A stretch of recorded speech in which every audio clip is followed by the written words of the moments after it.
The extent of the injuries to Governor Connolly is a closely shrouded secret at the moment. President Kennedy is dead, Gordon. This is official word. The President is dead. The President, ladies and gentlemen, is dead at Parkland Hospital in Dallas. Truth is stranger than fiction.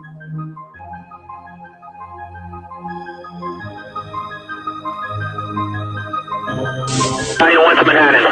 Battalion 1. We just had a plane crash into Level 4 of the World Trade Center, transmit a second alarm, and start relocating companies into the area.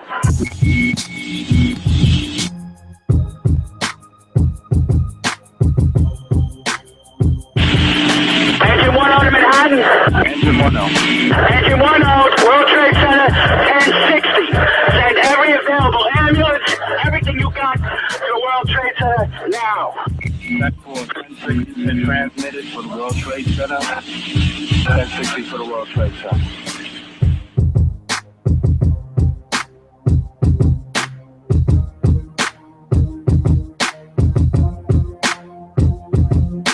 It is obvious today that America has defaulted on this promissory note.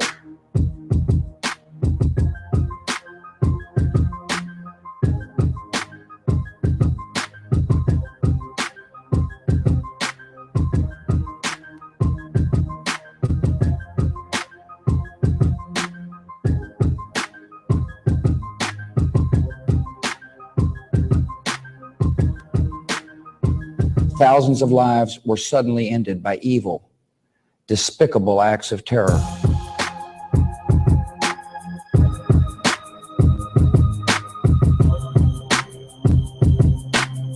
When will you be satisfied? America was targeted for attack because we're the brightest beacon for freedom and opportunity in the world.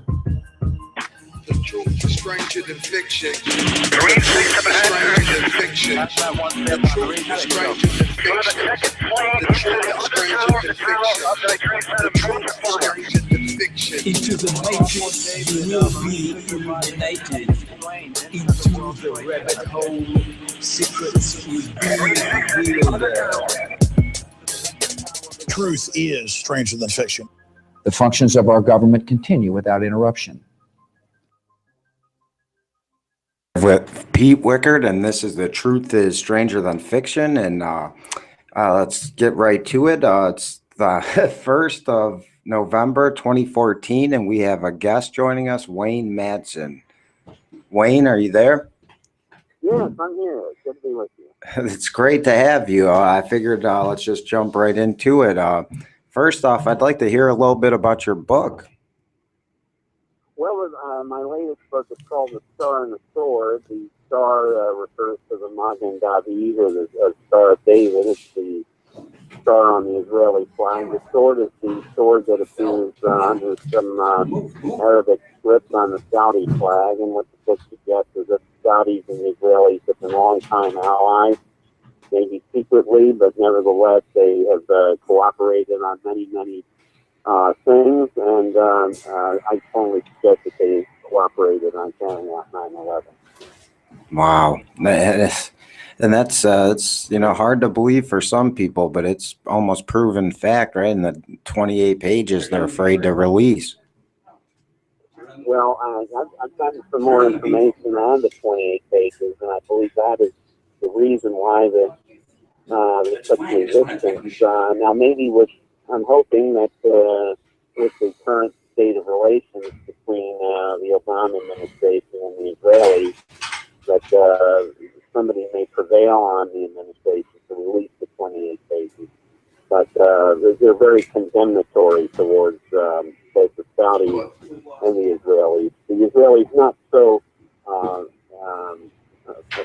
they don't, it's not plain, but if you read between the lines, one can draw the conclusion that the Saudis have this percent and it's just insane from the Israelis. Well, that's incredible information. I know there's other countries involved as well, but at least now we have confirmed fact on that. Do you think that we're ever going to see justice on any of these people held accountable?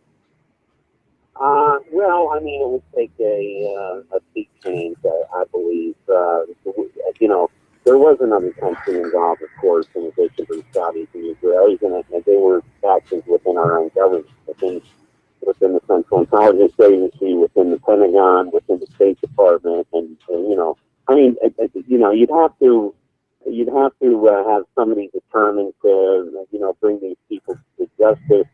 You know, 3,000 counts of first-degree murder would put these people away for an awful long time. Mm-hmm. And then you could throw in the after effects, the homicide, the contributory homicide, because we were plunged into wars in Afghanistan and Iraq as a result of 9/11. So we could, you know, probably add all the U.S. military, the Allied troops, and also the civilians in both countries. So we could, we're bordering there on major war crimes in the similar vein as the Nazis who were tried in Nuremberg. Mm-hmm. Yeah, that's what I hope to see what happened one day. Actually, I really do. You were on InfoWars recently, and you were talking about ISIS as the CIA army. And I couldn't agree more. What do you think the end game is? Well, again, here we have a nexus of the CIA and the Israelis and the Saudis. They are, you know, I mean, the Saudis finance ISIL or ISIS or Islamic State. The Turks are now involved as well because they created this army out of the so-called Free Syrian Army, which doesn't really exist. The only Free Syrian Army that is involved are a bunch of defectors from the Assad military that live in five-star hotels in Istanbul, paid for by the Saudi government, the Qatari government, and they're mere figureheads. The actual boots on the ground, as far as ISIL is concerned, are mercenaries. The Chechens from the Republic of Georgia, who some of them originally from Chechnya, some homegrown from Georgia, are the leadership. They're aided by mercenaries from all over the world. Many of these people have never had anything to do with Islam. They're not Muslims. They don't come from Muslim families. There's an Irish one from Australia, for example. There's probably about 12.5 Jewish ISIL recruits from France. And of course, this isn't spoken about because it's an embarrassment. But they've uncovered ISIL, brand new factory fresh ISIL flags in northern Israel, being manufactured in Israel. Israel, of course, tends to the wounded from Syria. They come across the Golan border and they're treated in Israeli hospitals. So we're being, again, I don't know who the administration official was who referred to Netanyahu as a chicken, the word that rhymes with spit. You could say it. I would say that it's probably, from my sources, it sounds like Vice President Biden. And I think maybe people are now onto the Israeli connection to ISIL. I think they're on to the what the 28 pages indicate about Saudi Arabia and Israel working together to carry out 9/11. And I would just hope that we put our foot down. Now, I know there's Zionists in the government. They're also very active in Texas with John Hagee, Christian Zionists. You know, a ton of Jewish Zionists. Most of them are neocons. For the most part. There's also Muslim Zionists. The Saudis represent pretty much that faction. It's their dirty secret, but the secret's pretty much out in the Middle East. So I would hope that this administration would, and we're going to have to wait until after the election, of course, but put its foot down and their lame duck, whether the Republicans take the Senate or not. And I would hope that they would start sanctioning the Israelis very severely and just cut Saudi Arabia off at the knees. Yeah, that would solve a lot of things, Wayne. Actually, that's a good idea, but I don't see it happening anytime soon, especially with the funds coming from Israel to the Republican Party. Well, you got, unfortunately, Sheldon Adelson, who's a big supporter of the Netanyahu government, is pumping money right now into various races, Senate races, House races, gubernatorial races. I mean, he's an American citizen, but as I reported during the 2012 election, I went to Macau. I went to a casino in Macau. So I'm talking about Adelson's casino. I found out how money was being laundered, was laundered from those casinos to Hong Kong. It was called Republicans Abroad, and millions of dollars of money, basically, collected by Adelson from Chinese people who go, they have this gambling bug. They go over to Macau, spend their savings, and this money was lining up in the Rocky campaign. Yeah, quite illegally, because you're not supposed to take money from foreign sources. Yeah, no, the guys in my news coverage, I have at least 4 different instances just in today's news where I have Adelson in there giving money to Wisconsin casino. Magnate Sheldon Adelson gives $6,500 to Wisconsin GOP as election draws near. WisconsinWatch.org. I mean, over and over, he's giving money to people constantly right now in running for office, and he's, like you said, doing business overseas. This guy is a guy I never really heard of until recently. I mean, how dangerous is this guy? Oh, he's very dangerous. He basically runs a lot of Vegas, Macau. He has several casinos in Macau, Singapore, and other places. But he's basically laundering money from foreign sources. He's, as I say, he puts Israel ahead of the United States. I mean, he's a nasty guy. He probably belongs in prison with Bernie Madoff. That's called they call it if that's a prison. Federal Correctional Institution in North Carolina. It's nicknamed Benet Butler because it's the only federal prison in the United States that has a full-time kosher kitchen. So they put Madoff, they put Jonathan Pollard, the spy. I believe that Adelson needs to probably join them there. Yeah, I agree. I mean, he kind of snuck under the radar on people, and at least on me as of till late. Something we talked about, and already I think was it July last time you were on, was Ebola, and now here we go. We got the CDC recently admitting that it's transmittable by droplets and basically saying it's airborne like the flu. And yet we don't have so it seems to be a widespread issue. But do you think this is a cover up basically of how much it's spread until after the elections to help the Democrats, or what do you think's going on with Ebola? Well, I think it's very interesting that a week ago, this past Friday, it'll be at 5 o'clock in the afternoon, the White House. And anytime something's released at 5 o'clock on a Friday afternoon, it means that the administration is releasing it, but they are hoping that gets no press attention.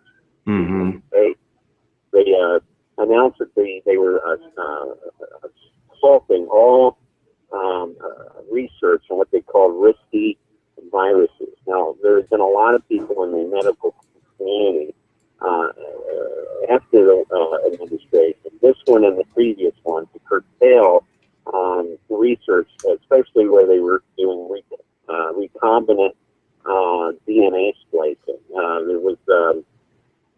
This has been happening with the swine flu.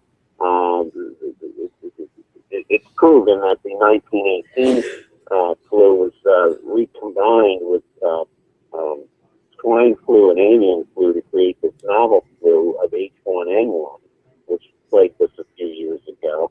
And the DNA was recovered from a 18-year-old Inuit girl who died of the 1918 flu. Spanish flu was called. It killed tens of millions of people around the world. And they recovered this from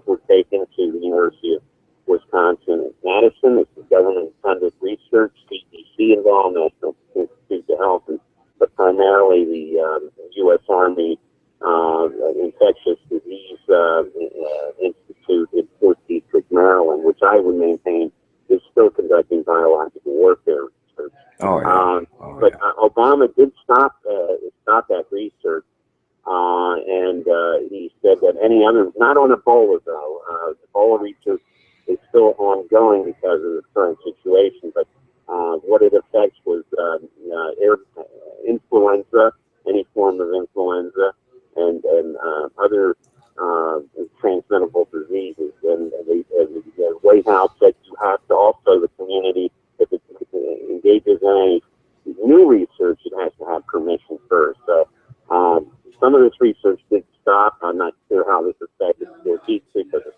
a top secret facility in Maryland. It's been engaged in this stuff for a long time. But Ebola first arose in 1976 in what was then the Republic of Zaire, now Congo, in an area that was a West German missile base.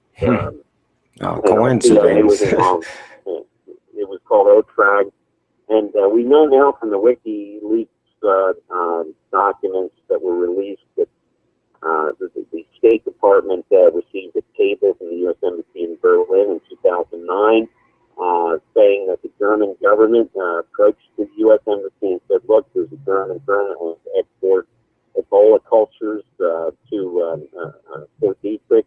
And the German government says we are going to deny that request unless we receive assurances that it won't be weaponized. I think this was the Germans stating that they're aware of weaponization programs for hemorrhagic fevers and these viruses, and they said no, not unless we have guarantees that it won't be weaponized. I believe the German government knows the history of Ebola because, as I said, it was when it was West Germany that they were very well aware that the U.S., the CIA was engaging in this type of research when Ebola first broke out in a village next to the Ebola River. The river is Zaire, now Congo. So I think this is maybe the reason the Obama administration not only appointed a czar, because Ron Klein is a cover-up artist, he's a fictive man.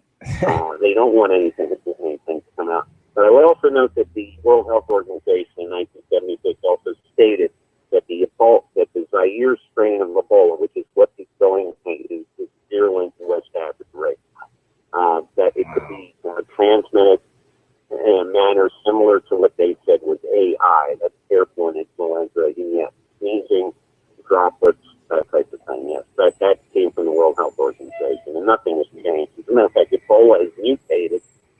So this 21-day period that they say you have to be quarantined for to see that you're not showing Ebola symptoms, that the virus itself may have mutated. The 21 days is based on the 1976. Yeah, it's like 50 or something, isn't it? Like 50 or 43 or 49? Yeah, and then there's some people in medical, not people who were not aware of the Ebola virus, but people in the medical community are well aware of the effects of Ebola. Say that, for example, in sperm, it could be as long as 75 days. Wow. Yeah, I mean, we were talking about it now, but don't you think it's a little kind of weird, the whole situation? I mean, I've had people ask me, do you think it's weaponized? Why does it only seem to be black people that get infected? Why? I mean, we all know Ebola is real, and then there's these fake videos, woman, no legs. But the one thing I did find interesting is what's going on with this doctor who's driving around in the Uber, going on the subway, going out to eat. Now we have a nurse that's refusing to go to quarantine. I mean, what is going on? Yeah, this is the issue, and this is the issue about you can't transmit Ebola unless you actually are symptomatic, that you have a fever, the severe diarrhea and this type of thing. But there's some questions as to whether that's in case. That is, in fact, the case, that you as a sneezing, for example, you could be carrying the Ebola virus and could transmit it that way. I think they're not coming clean on this at all. And as I said, this is all based. A lot of this is based on in 1976 that Ebola strain then, and now it's a fast mutating virus. There's also other versions of it. There was the simian Ebola that broke out and killed research primates in Western Virginia. And there was a movie made called Hot Zone, that's the hospital. That's the least fatal, least lethal strain. There's also a strain from Sudan and one from Uganda and one from the Ivory Coast. So, but this Zaire strain is the most lethal. So I'm not certain that we're being told the truth by the CDC, because, as I say, the CDC was involved in recombining and doing gene splicing to basically recreate the 1918 Spanish flu, which I think killed over 100 million people around the world. Yeah, let's recreate it. Bright idea. Bright idea. Right.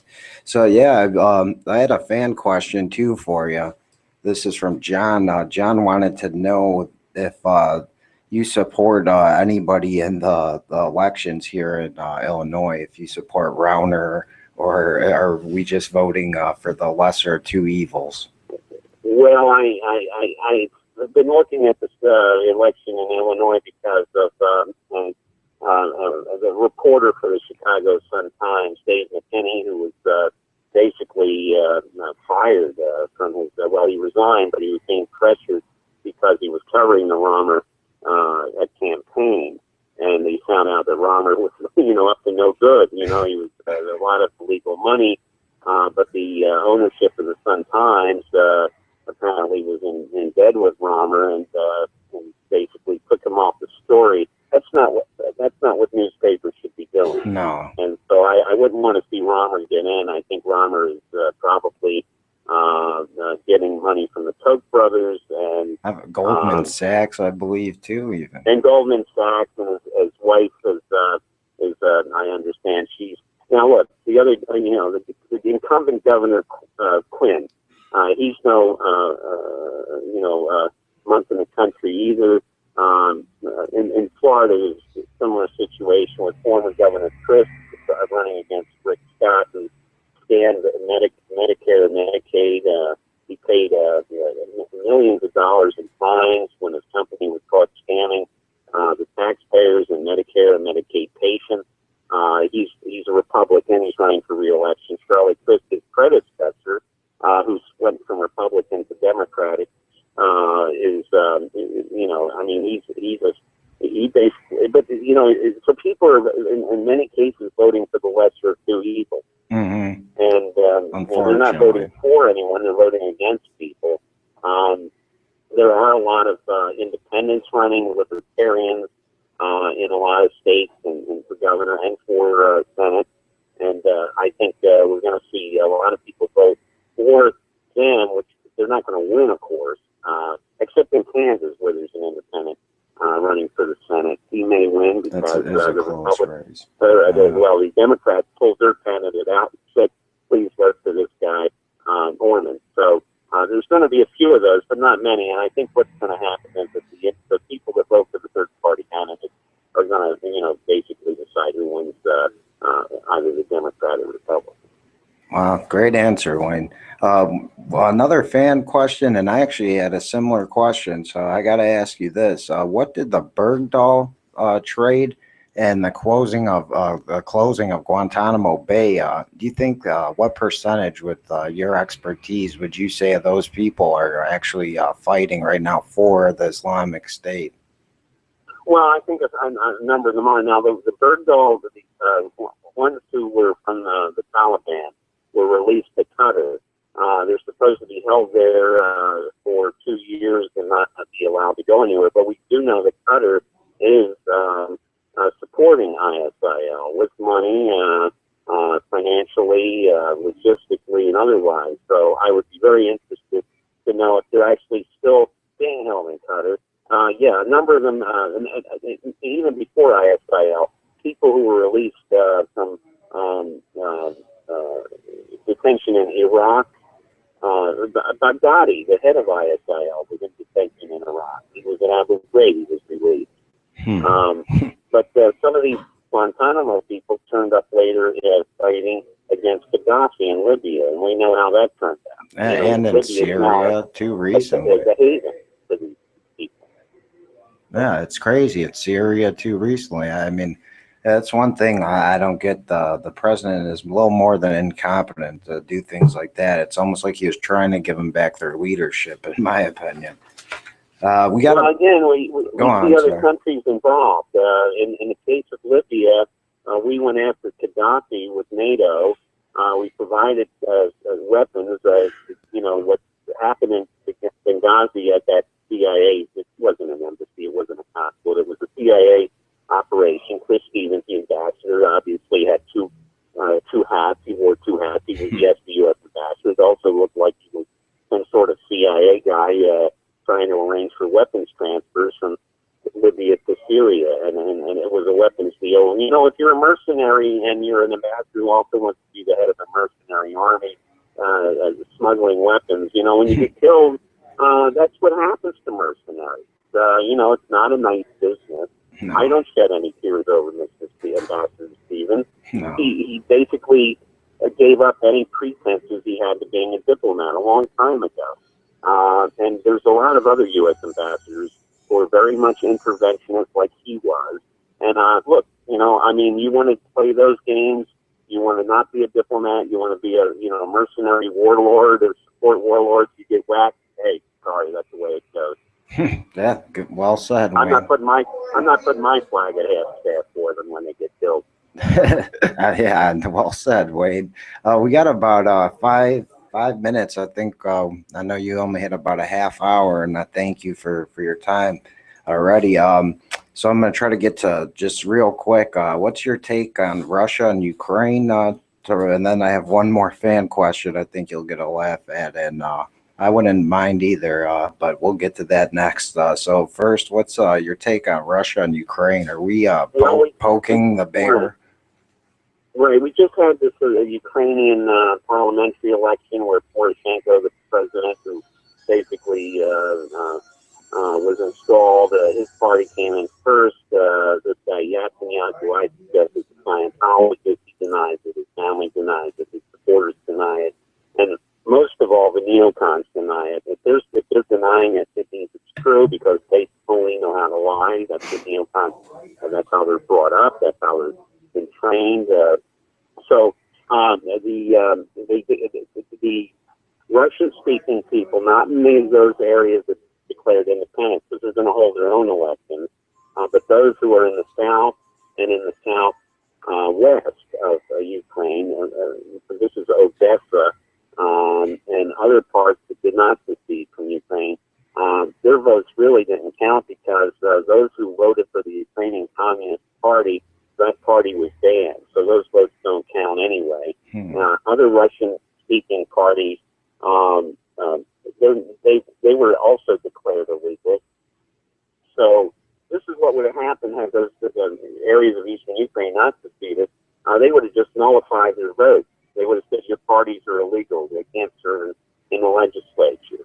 The people that are running Ukraine right now are neo-Nazis and Ukrainian Israeli oligarchs like Igor Kolomoisky. So we have the Nazis and the Zionists together. That's also an old alliance. It goes back to 1934 when Lev Jabotinsky, the head of the Zionist movement, was allowed to transfer German Jews to Palestine under something called Havara, or the transfer agreement. It was such a popular thing in Germany. The German men struck a coin. On one side is the Star of David, on the other side is the swastika. Wow. Again, this is history that people like Dave Foxman from the ADL doesn't want out there. If anyone talks about it, he says, you're anti-Semitic, you're anti-Semitic. I try to tell people, just put Dave Foxman and these people in the Southern Poverty Law Center, Marcy's, and all these people, just close your ears to them. Ignore them. They will go away. Yes, they're influential, but they're just squeaky wheels. and just ignored. This is history. This is what's going on. They don't want this known to the general public. I've written a book linking the Saudis and the Israelis. They're going to say it's a conspiracy theory. They're going to say they already are, but I just ignore them. It's a question of mind over matter. People have to learn. If it's mind over matter, they got to say I don't mind and they don't have. I like that one. They had the fan question, wasn't it? So this is the last one, and then I'll let you go, Wayne. But how about you running for office? They want Wayne Madsen running for president 2016. Your thoughts on that? Well, I actually did play with a run for Congress back in 2004. I have to say that you have to compromise.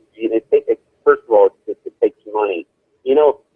It's estimated that if Hillary Clinton runs, and I expect she will, that she's going to throw $1.7 billion into that campaign. That's not counting the 527 tax, the political action committee. The stuff that's allowed, the dark money that's allowed in campaigns now as a result of the Citizens United decision by the Supreme Court. We could actually have her alone spending on her behalf $3 billion. I mean, this is obscene. Wow. This kind of money. So, I appreciate people that say they'd like me to run, but if they could find some deep-pocketed real American out there who isn't bought and paid for by other interests, who could come up with that kind of money, I'd certainly think about it. But it would be a quixotic effort to even think So about it's on the table. Oh, it's on the table. Right. That's great. Great news, though. You need to have. There's no good versions of Sheldon Adelson out there who own casinos who could, really support a person for president who's not bought and paid for by domestic and foreign interests. That's why the grassroots movement has to step up on this one. Let's get Wayne Madsen in office in 2016. Well, him or Jesse Ventura or somebody real, at least. Yeah, I think there's people who would be willing to do it, but they look at the money involved and they just say, and then of course, then they go through your, if you run for federal office, of course, the Federal Election Commission will go through all of your personal details, probably every bank account you had back to when it was a passbook account where they actually debited in a little passbook you took to the bank. They probably have copies of all that, go through all that. So, yeah, it's a tough thing to run for any office, especially the highest office in the land, because people pay for it these days. I mean, we'd never get today, somebody like Harry Truman, who really had a lot of money. He was a haberdasher in Missouri and Kansas City. We certainly wouldn't get a Calvin Coolidge or other people like that. It's just, you'd have to get, somebody with a lot of money. The last guy that actually tried to do it was Ross Perot. He almost did it, but he pulled out because the Bush people decided to go dirty on it. So, and that scared the system more than anything. That's why I'd love to see you or someone else, run and give them a shot, give a chance, because I think the people are getting upset, and they, you might not win, but that makes room for, the next election, in my eyes. Well, that's right. I recently met with some people who tried to bring the Occupy movement together with the Tea Party, and it's a good idea because there's a lot more they have in common than the social issues. And it's just that there was just all kinds of opposition because both movements, of course, have been penetrated by those who did not want any sort of cooperation, because the government would absolutely fear that. Yeah, of course. And that, like you said, they do have a lot more in common than they have differences between one another. Right. But yeah, Wayne, I appreciate you coming on. I know you're kind of tight on time, and I'd love to have you on again in the near future if you wouldn't mind for a full hour. Okay. Get to pick your brain a little longer. I have so much more to ask you, but thank you so much for joining The Truth is Stranger Than Fiction with Pete Wichert, and have a safe journey. Okay, thanks very much. Good to be here. All right. Pleasure to have you. God bless, Wayne.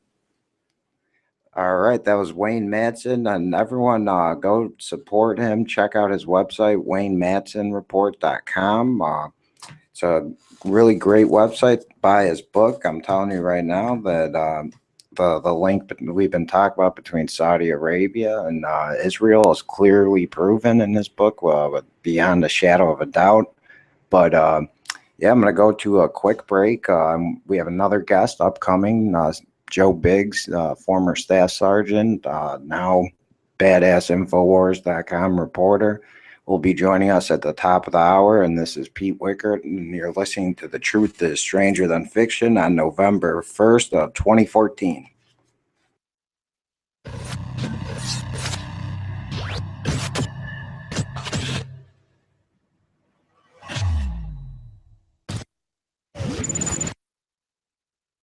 Talking to your sources, where do they think, and where do you think this Ebola thing is going? I mean, you pretty much came out and said that you think it's a false flag and where it originated, and what's their bottom line here? Because politically, it's hurting them not to respond, but more and more they know he's a lame duck, so they don't care. They've got pardons. They can resuscitate him in the media later, like they've done the Clintons and the Bushes and others. What's the grand plan here? Well, my fear is that, we've had Hollywood doing a lot of predictive programming on this. The latest one is this latest Planet of the Apes movie, where most of the human population is wiped out by something called simian flu. We know that Ebola is transmitted also from non-human primates, monkeys, chimpanzees, and gorillas. So my fear is what they're doing is they want to set up the first regime in the United States where they're going to have mandatory quarantine regions. They're going to have mandatory checks. They're going to do highway checks and get people used to what happens to them every day at the airport is going to happen on interstate highways and other major roads. And where will they set up the checkpoints? Wherever they darn well please. You can imagine that way stations and toll stops are just made to order for this type of thing. But I think that's where we're going. They want to condition the American people to be able to do internal travel prohibitions and at the very least travel checks. And Bill Clinton wrote back in 1998, we cover it in my 2000 film, Police State 2000. I mean, we show the statements, the executive orders about in the future, they would have hardened internal checkpoints at the state level, searching everyone, and a culture where you've got to give blood to get a driver's license and all this stuff. That's only begun the last 2 years in places like D.C. on a trial basis. Whatever they plan, they end up getting it, even if it's late. And you can see them, Wayne, as you just said, rolling this out. It follows where the border is open, but they have internal checkpoints at the airports. And illegals can fly, but citizens can't without being searched. And illegals can have bank accounts with no ID, but citizens have to. They're setting the precedent under this globalist model where you have internal checkpoints, but no longer national borders. It's completely upside down, but that is what they're doing. And that's my fear. And that's why I think we have Northcom involved with these Ebola SWAT teams. You are watching the best of the Alex Jones Show, weekdays from 11 a.m. to 2 p.m. Central. Watch live at Infowars.com/show or become a member of InfoWarsNews.com and help us take resistance to the next level.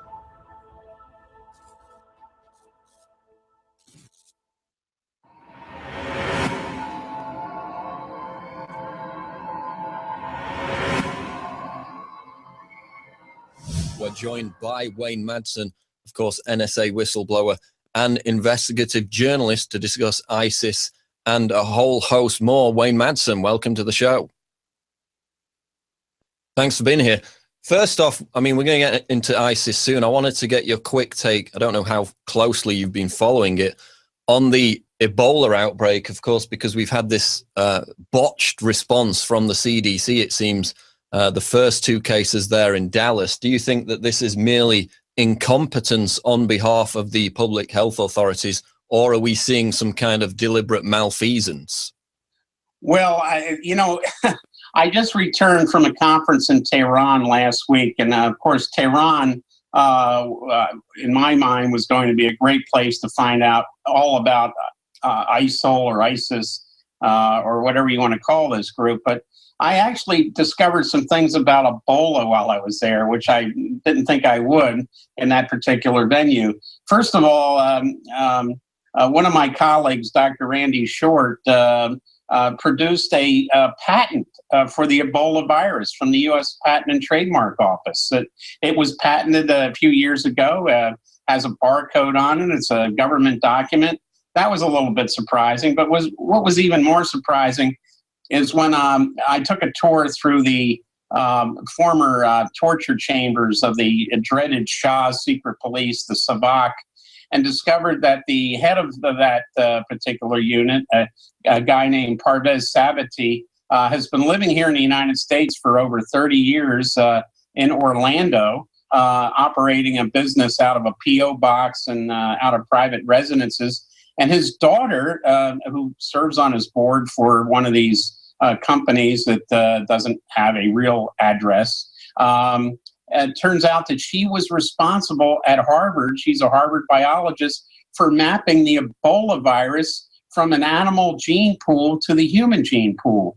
Now, you put the patent together with that kind of information. Here's somebody whose father was a brutal torturer, and you have to wonder what is behind this sudden outbreak of Ebola, which we had an outbreak in Zaire. It's actually called the Zaire Ebola virus some years ago, but it was eradicated in Zaire, now Congo, Democratic Republic Congo.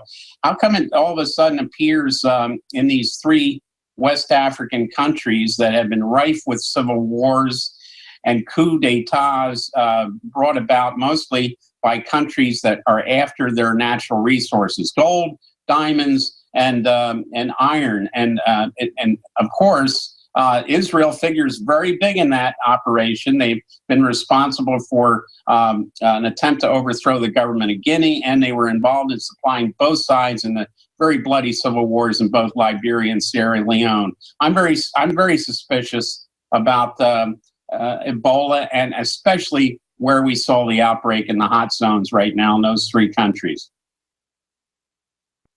You are watching the best of the Alex Jones Show, weekdays from 11 a.m. to 2 p.m. Central. Watch live at Infowars.com/show or become a member of InfoWarsNews.com and help us take resistance to the next level. All right, you're live with Pete Wichert, and this is Saturday night, and it's November 1st, and it's cold here in Chicago of 2014. We're going to have Joe Biggs calling in at about 7 o'clock, again, from Infowars.com, and he recently went out and, blew my mind with his man on the street videos. He had one of, both, actually. The first one where they were talking about Ebola patients flying in, he covered on the show. Well, sure enough, this week, they're flying Ebola patients in. Sure enough, Joe Biggs predicts the future. I mean, I just can't believe that would happen. Secondly, we're going to pretty much talk about, I would say, this next petition, which is pretty scary. We'll play the video here, but I'll save that for Joe. We have some fan questions I'll get to, so thank you for those. And also, we have some breaking news to cover later in the day. And there's a lot of interesting fan questions for both Wayne, and I'm sorry Wayne only had a half hour, so we couldn't really ask him as much, and I know there's plenty of questions that I didn't get to, and I'm sorry for that, and hopefully we get them on again and I'll get to them. And let's see. Also, I wanted to talk about something interesting at Chicago. I saw a Drudge Report. It's also Infowars for whatever the video contest name is. Someone dressed up in a hazmat suit walking around Chicago posting flyers up of Ebola, Obama, whatever. I mean, honestly, I'm starting to have slips of the tongue with that, but it was really, really funny. So I encourage you to check that out. And yeah, no, it was really interesting. But other news, we have a Mexican judge orders a media release of jailed U.S. Marine. So finally, the guy who made a wrong turn is freed and could go home, enjoy life for the first time, and God knows how long over a simple mistake. And yet we release people that go back, come to Mexico, come back, and then shoot police officers for no apparent reason. And that's the way things work in the good old U.S. of A. I swear to God, this country's crazy. This guy's been locked up for way too long. So, I mean, it's about time that he's free, and that I don't know what took so long. I don't know why the president wasn't up Mexico's ass to get him out, but I'm not the president, so ask him. But I'm happy for the guy's family. I'm happy for everything. Twitter bomb success. InfoWars warriors tweet truth to corporate lies. Go check that article out as Alex Jones dropped a Twitter bomb like usual.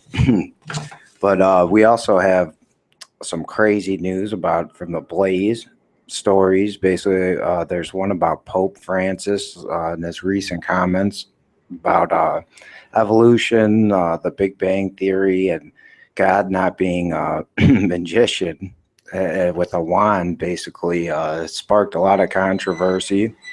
And my take on that is that this Pope is a lot different than the others, and I can't figure out if that's a good reason, or if that's a good thing, or if I have reason to be concerned, really. So yeah, let's see. We also have robotics news about pretty much China having their killer drone program perfected. We also have a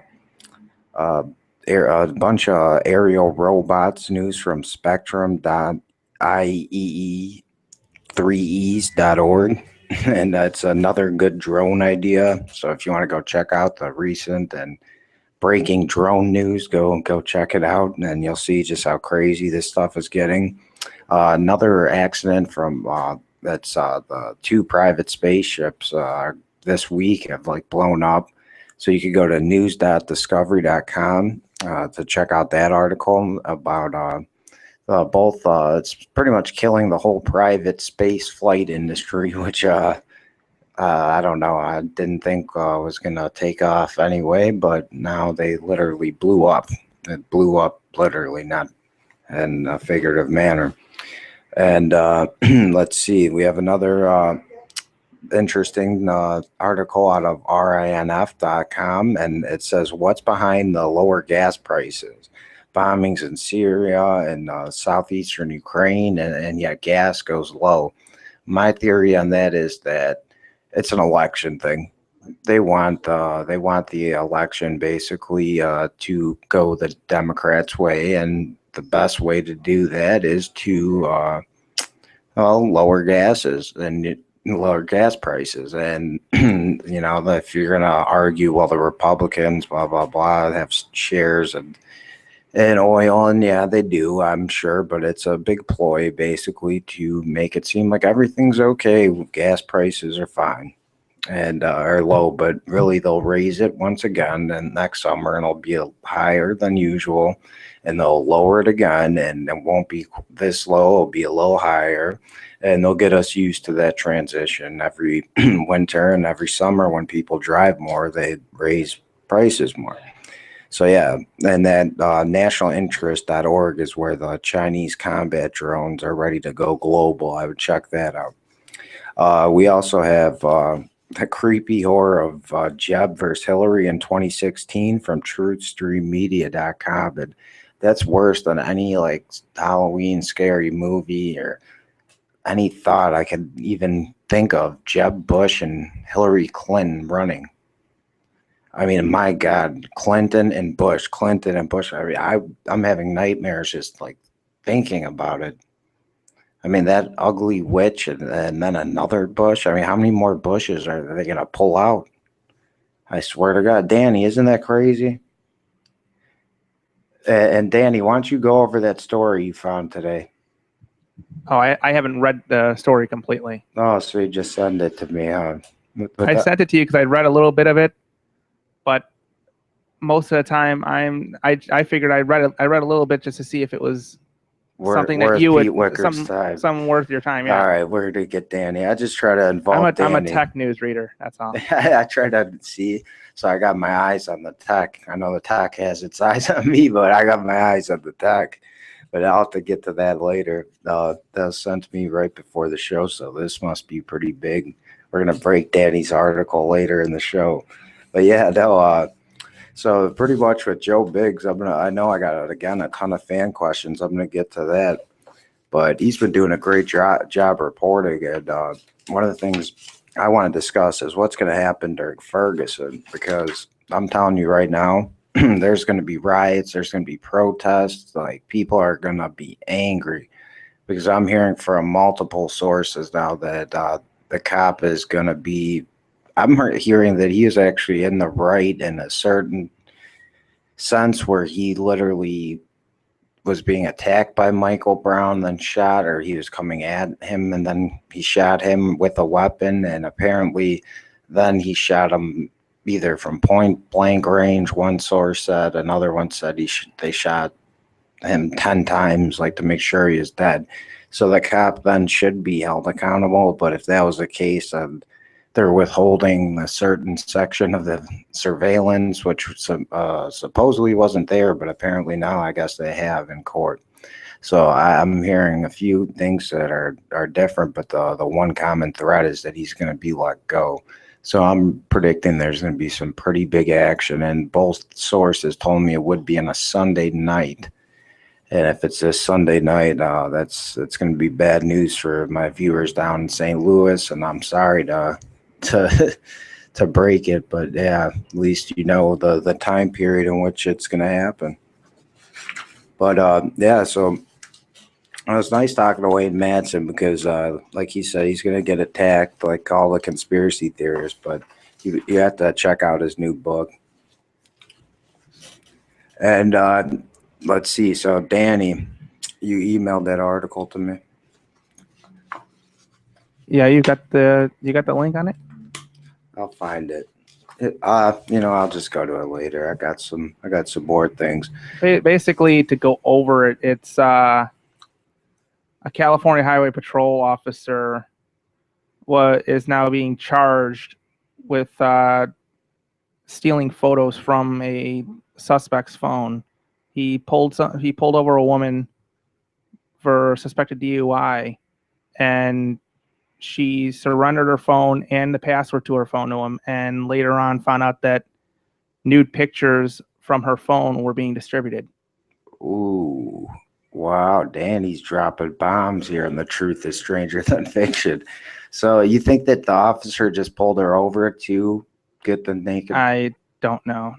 Like as a targeted DUI arrest, just she was arrested on suspicion of driving under the influence. So not even actually, probably she didn't take the break. They dropped the DUI charge. They dropped all that because of the whole situation. They said that there is a second woman involved too, that he possibly did that so too. He's like a serial. And there's 2 or 3 other cops involved in this. Oh wow! So this could be the one person though has resigned from CHP. He's pretty much all but completely admitted it. I mean, he's been caught on it. So good. Well, that's crazy. That goes to show you, technology is a double-edged sword. I mean, it could be used for good, it could be used for bad. But man, Danny's dropping bombshells on the truth is stranger than fiction here. Let me just offer advice to tech: stop taking nude photos with your phones. You hear I mean, that, come people? on, the celebrities got hacked. Look at Brett Favre. They got the celebrities. The celebrities' iCloud got hacked. And a few of them said they deleted them from their phones, but they didn't notice that their phones are automatically still backed up by the cloud, right? Mm-hmm. Mm-hmm. So I mean, you're when you take a picture of your phone, you're posting it everywhere. You're basically agreeing to that. See that, people? You put something out, you take one picture, you're drunk, you send it to your girlfriend, you delete it. Guess what? Even Snapchat. Everyone says, oh, Snapchat's great because it'll delete in a few seconds. Well, there are services that offer saving Snapchats that are sent to you. And even that got hacked. Oh, see, Danny, he knows what's going on, and that goes to show you. I didn't even know that. I thought Snapchat was good, but I don't use it. But I think there's like Snap Saver, and that's one that got hacked. Johnny be good. We got to inform him. I'm telling you, yeah, because there's a few Snapchat things I was in. I'll say that, and I hope they don't come to surface anytime soon. But yeah, no. So I'm scared about Ferguson, that something could happen in Ferguson. But it goes to show you too that these police. I like that story that Danny just brought up to me when on break, because it goes to show you that, you know, the technology itself, there's a lot of good that could be done, but then they take it, they twist it, they use it to their advantage. Whether it be sexually to pleasure themselves too. Basically target, and they probably, I'm assuming, target pretty women, do that, and get access to all their phones. So that's pretty shows the abuse of power. And like Danny said, there's other people being involved. Shows the conspiracy there, and not one good person in the department stepped up before and to break it, you know, to break the silence. So it's kind of sad. And I think we have Joe Biggs joining us.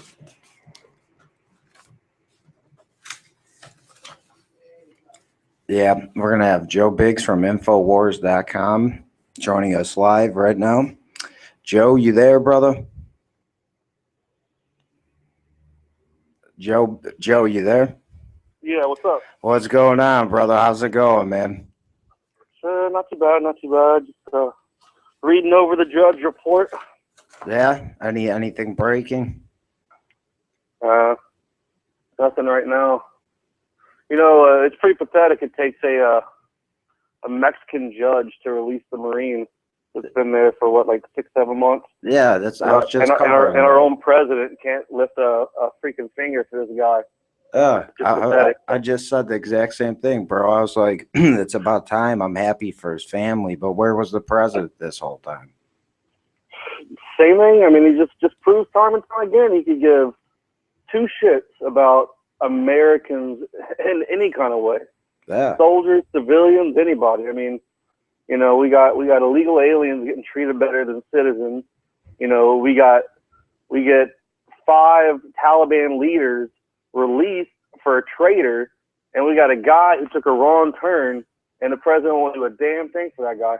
Yeah, exactly. A mistake, an honest mistake, man. I'm just thankful he's finally fucking out. It's about time. But yeah, what a hell of a show I got. What Joe and Joe Biggs right here from Infowars.com, best reporter there, hands down. And then we had Wayne Madsen on earlier, so I'm glad to have you, man. Thanks for coming on again. Dude, what about your experience at UT? Who would have guessed that last time you came on, we were talking about your petition. Your petition has actually came true, bro. Like, they're letting people in with Ebola. Yeah. How do you feel about that? I mean, it sucks. I knew it was going to happen. It's not like a prediction. It's just kind of like an educated guess, I would say. Within like 2 weeks tops. I mean, my God. I mean, and no one cares. I mean, what the hell? How hard was it for you to get those signatures? Especially, it's not hard at all.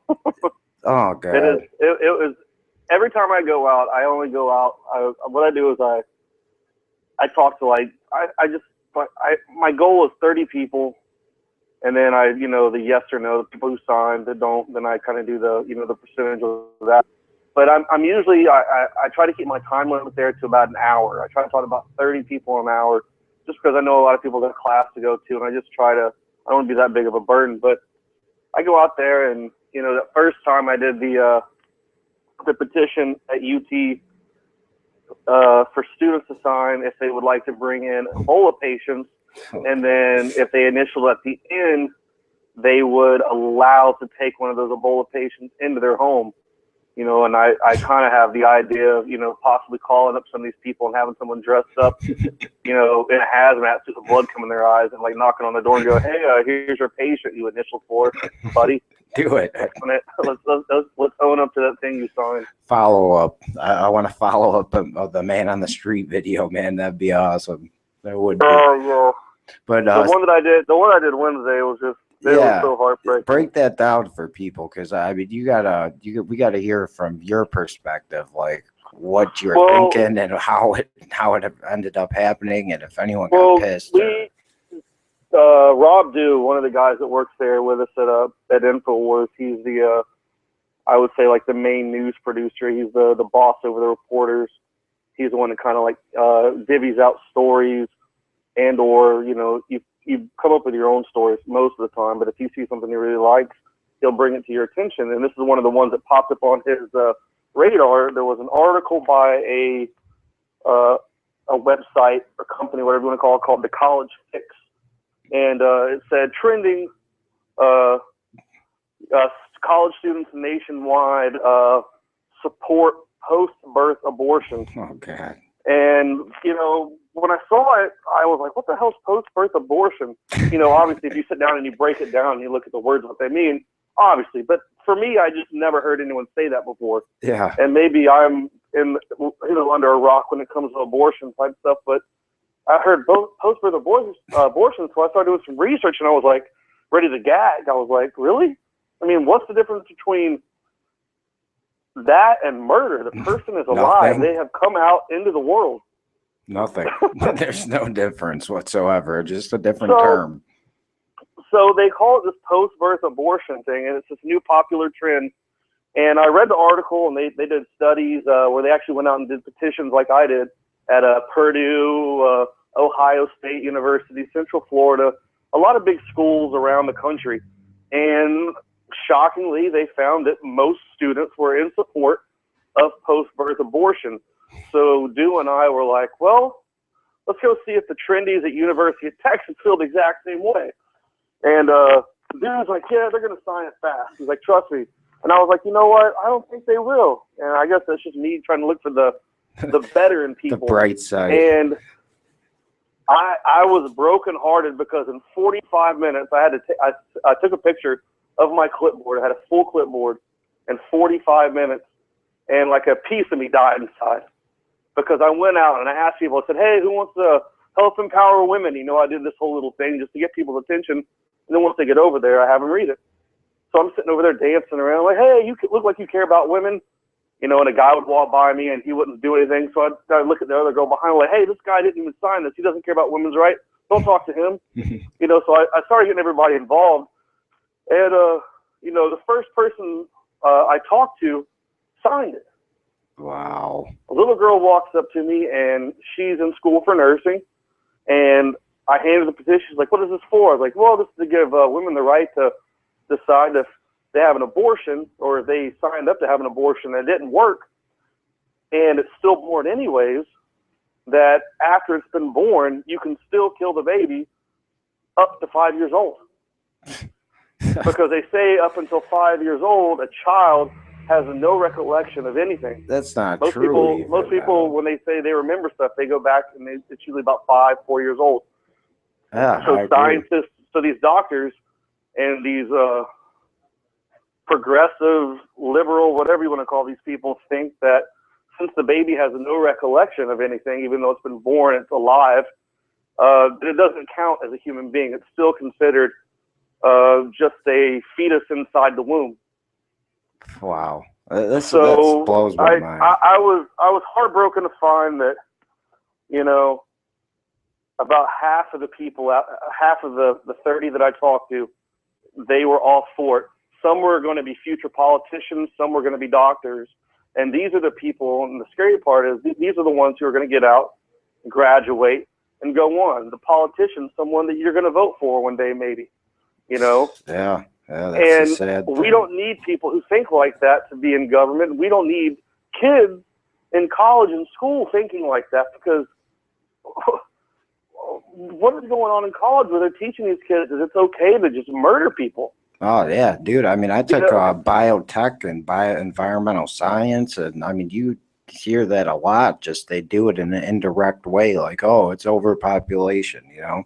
So they are asserting it like indirectly, constantly to college people. You just have to have a brain that actually realize what the hell you're reading, almost. Well, what they were saying is like, well, there's a lady who was in Florida, and she's lobbying for the Planned Parenthood Association in Florida about post-birth abortions, and she was going, well, it's completely up to the patient and the physician as to whether or not they should go through something like that. And I like the response that one of the guys on the council said. He goes, ma'am, isn't the baby the patient once it's born, no longer the female who had it? And she goes, yeah, exactly. Because once there's a baby laying on a table, kicking and screaming, that is a human being. That is someone who is living and breathing, has aspirations one day to do something, is just ready to, you know, a bundle of joy. All it cares about is just trying to explore and love other people. Yeah. And there's a group of people across our country who thinks that little baby should be killed. That is just mind-blowing.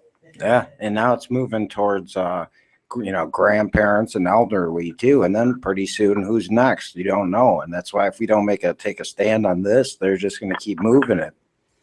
Yeah, when I had one of the VA employee whistleblower guys call me, and I interviewed him, he said that he was a worker at a VA in some hospital in North Carolina.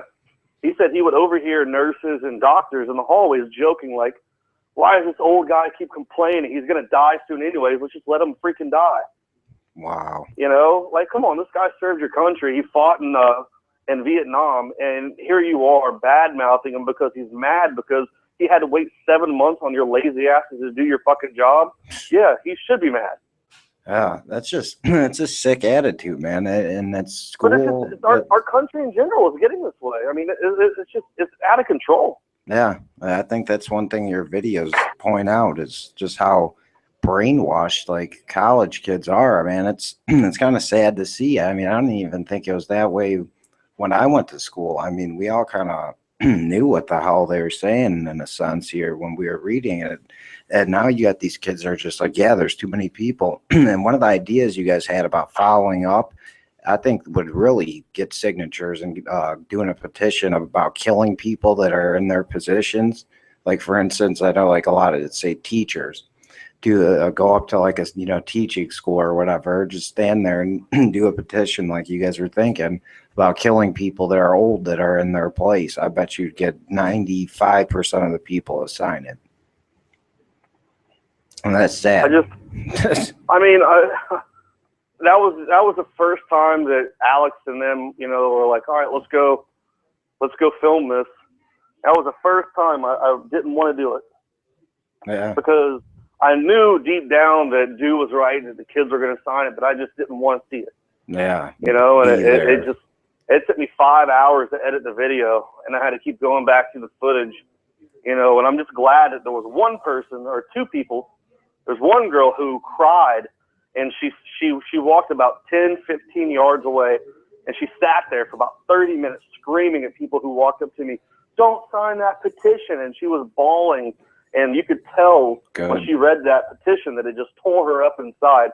And I wanted to see more people have the exact same gut reaction. I wanted someone to slap me, spit at me, be mad. Yeah. I wanted to see a real fucking human emotion. Instead, I just saw blank people go, oh, I don't care. Hey, this is so neat. Yay, it's popular. You know, come on. How did you hold your composure, bro? Like, seriously. I've had many years of practice of just learning how to bite my tongue and do what I got to do. But it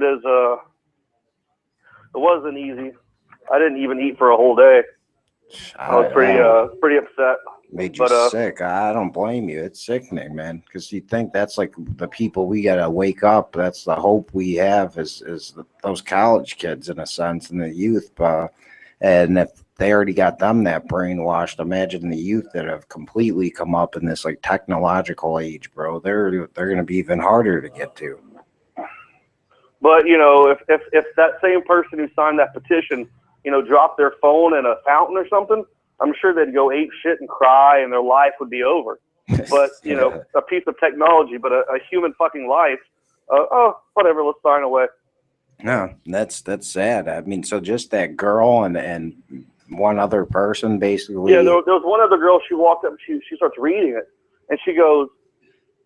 She stops and pauses for a while, takes a couple breaths, and you can tell she's getting mad. Like, I thought she was going to punch me. And she goes, I don't even have a comment for this. And she just stormed off. And I yelled, and I said, hey. And she turned around and said, thank you. And she goes, what? I said, thank you for showing me that you have a soul, that you're not dead inside like all these other fucking people are.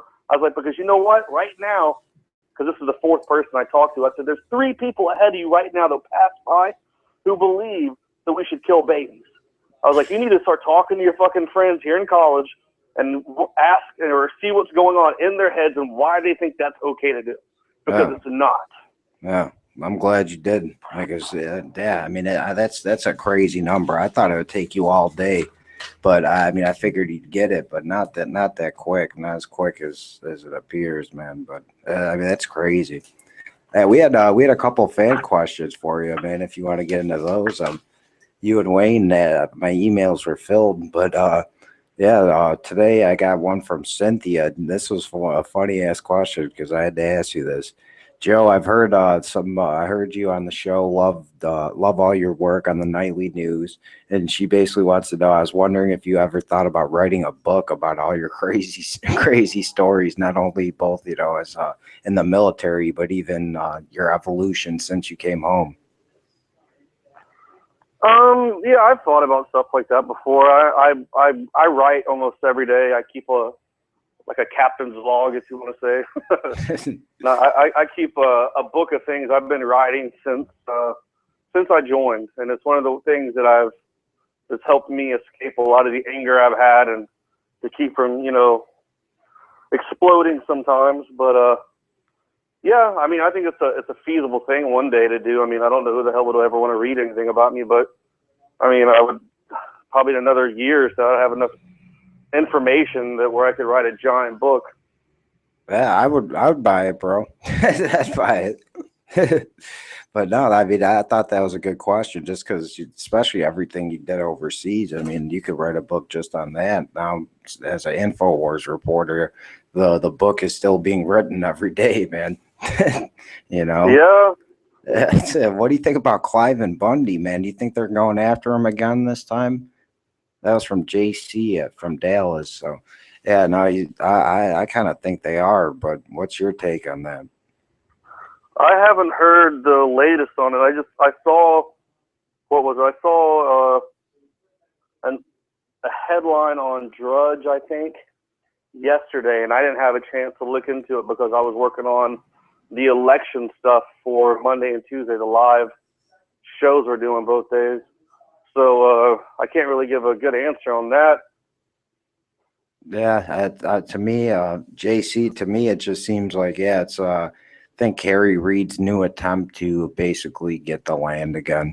It's just another one of his little reworded. See, this is the thing, though. The Dems are losing. The Democrats are their throats cut. They're bleeding out. Yep. You know, you think a President Obama would get that fucking Marine release earlier because that would help make him look a little bit better. You think that Harry Reid, knowing that, you know, the people around him that support him and the people he's going to support and put his name behind would like a show of good faith and leave this guy the fuck alone. Mm-hmm. But they just keep cutting their throats more and more, which is fine with me because fuck them.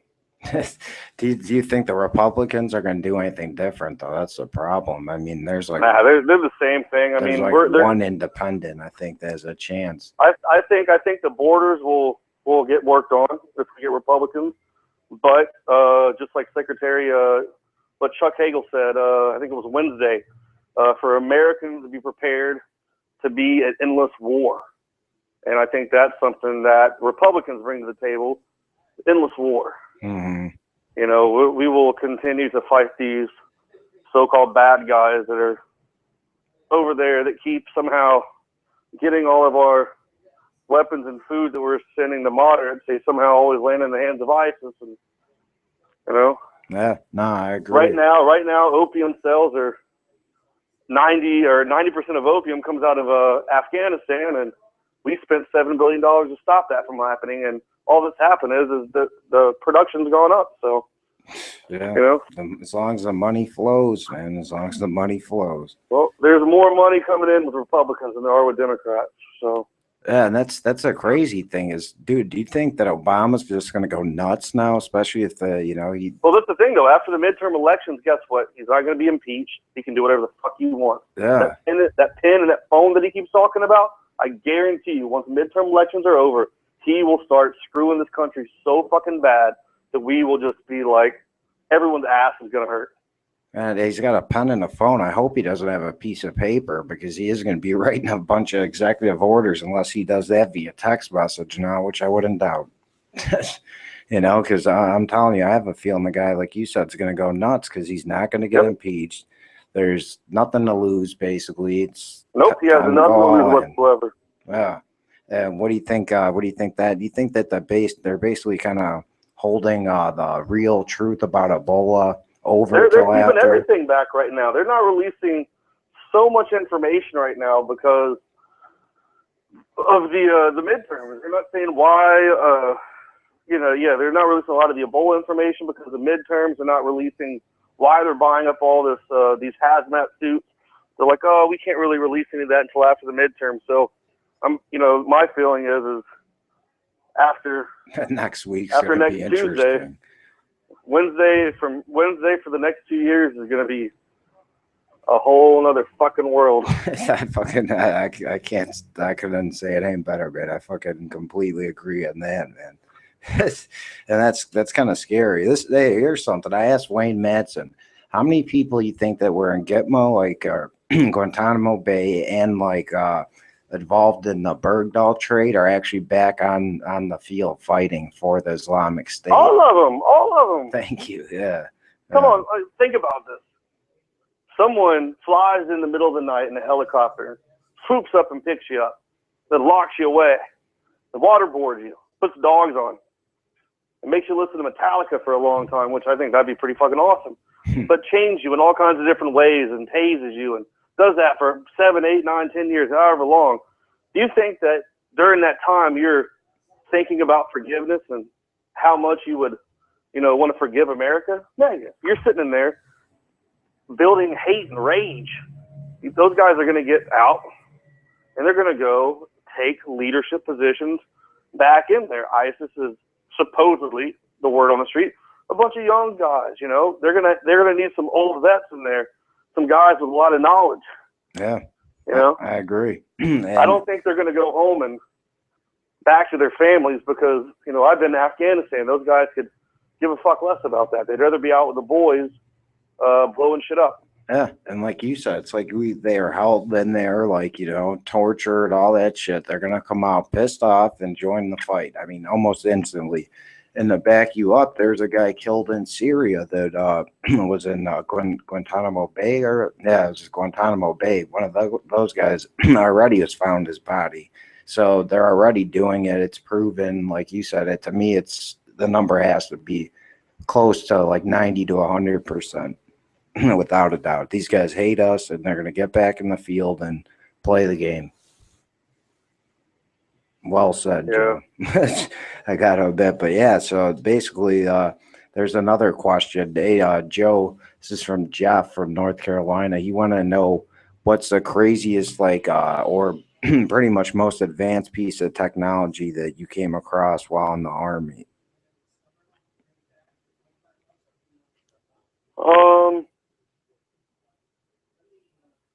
Oh, there's so much. Good question, huh? I'll just give a couple of my favorite ones. There was for a foot soldier I liked, there was a asymmetric warfare guy who was ex-special forces for 15 years. Mm-hmm. He had these cool things called fusions. And it's got a big battery pack on the helmet, and you've got infrared and night vision together. Oh, that's cool. So those were really neat. I liked them. They let me use them for about a week when they were with us in Afghanistan. And I thought that helped me out, made me feel safer as a ground soldier. So I thought that was a pretty neat tool that I had never seen before until then. Other than that, some of the devices that we can use to listen in on people were pretty spot on, pretty freaking awesome. The M777 Alpha 2 howitzer with the GPS guided rocket. What is it? The GPS rocket assisted projectile. I think it's like the XM82. Wow. Was one of the coolest things. I mean, it had, you know, about a distance of 18 miles, and the accuracy was within about 3 feet.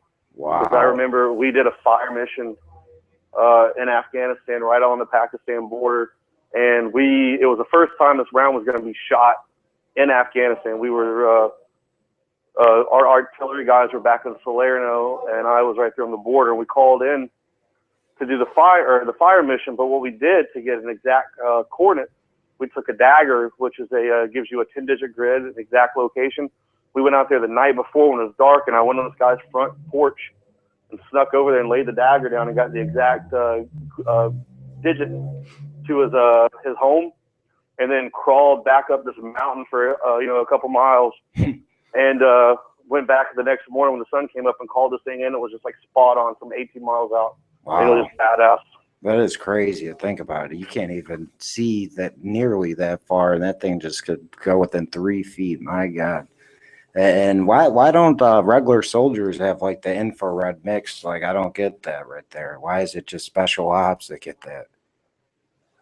I don't know. I mean, they get all the cool toys. Right. You know, you'll know the regular Army guys. They wear the same BS all the time, the same stupid high and tight haircuts all the time, and have to wear the retarded ass PT belts and the gray and black jumpsuit looking crap, running around them every morning screaming and chanting.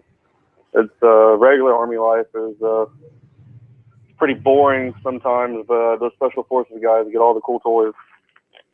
Yeah, They have a bigger budget. I was gonna say I just don't get it. I was researching too some like directed energy weapons, and they have one like mounted on like a what is it? I think a carrier that's like an anti-aircraft gun, and they're talking about how it's only 2 cents to fire, and I'm thinking, why don't they give this to our troops, man?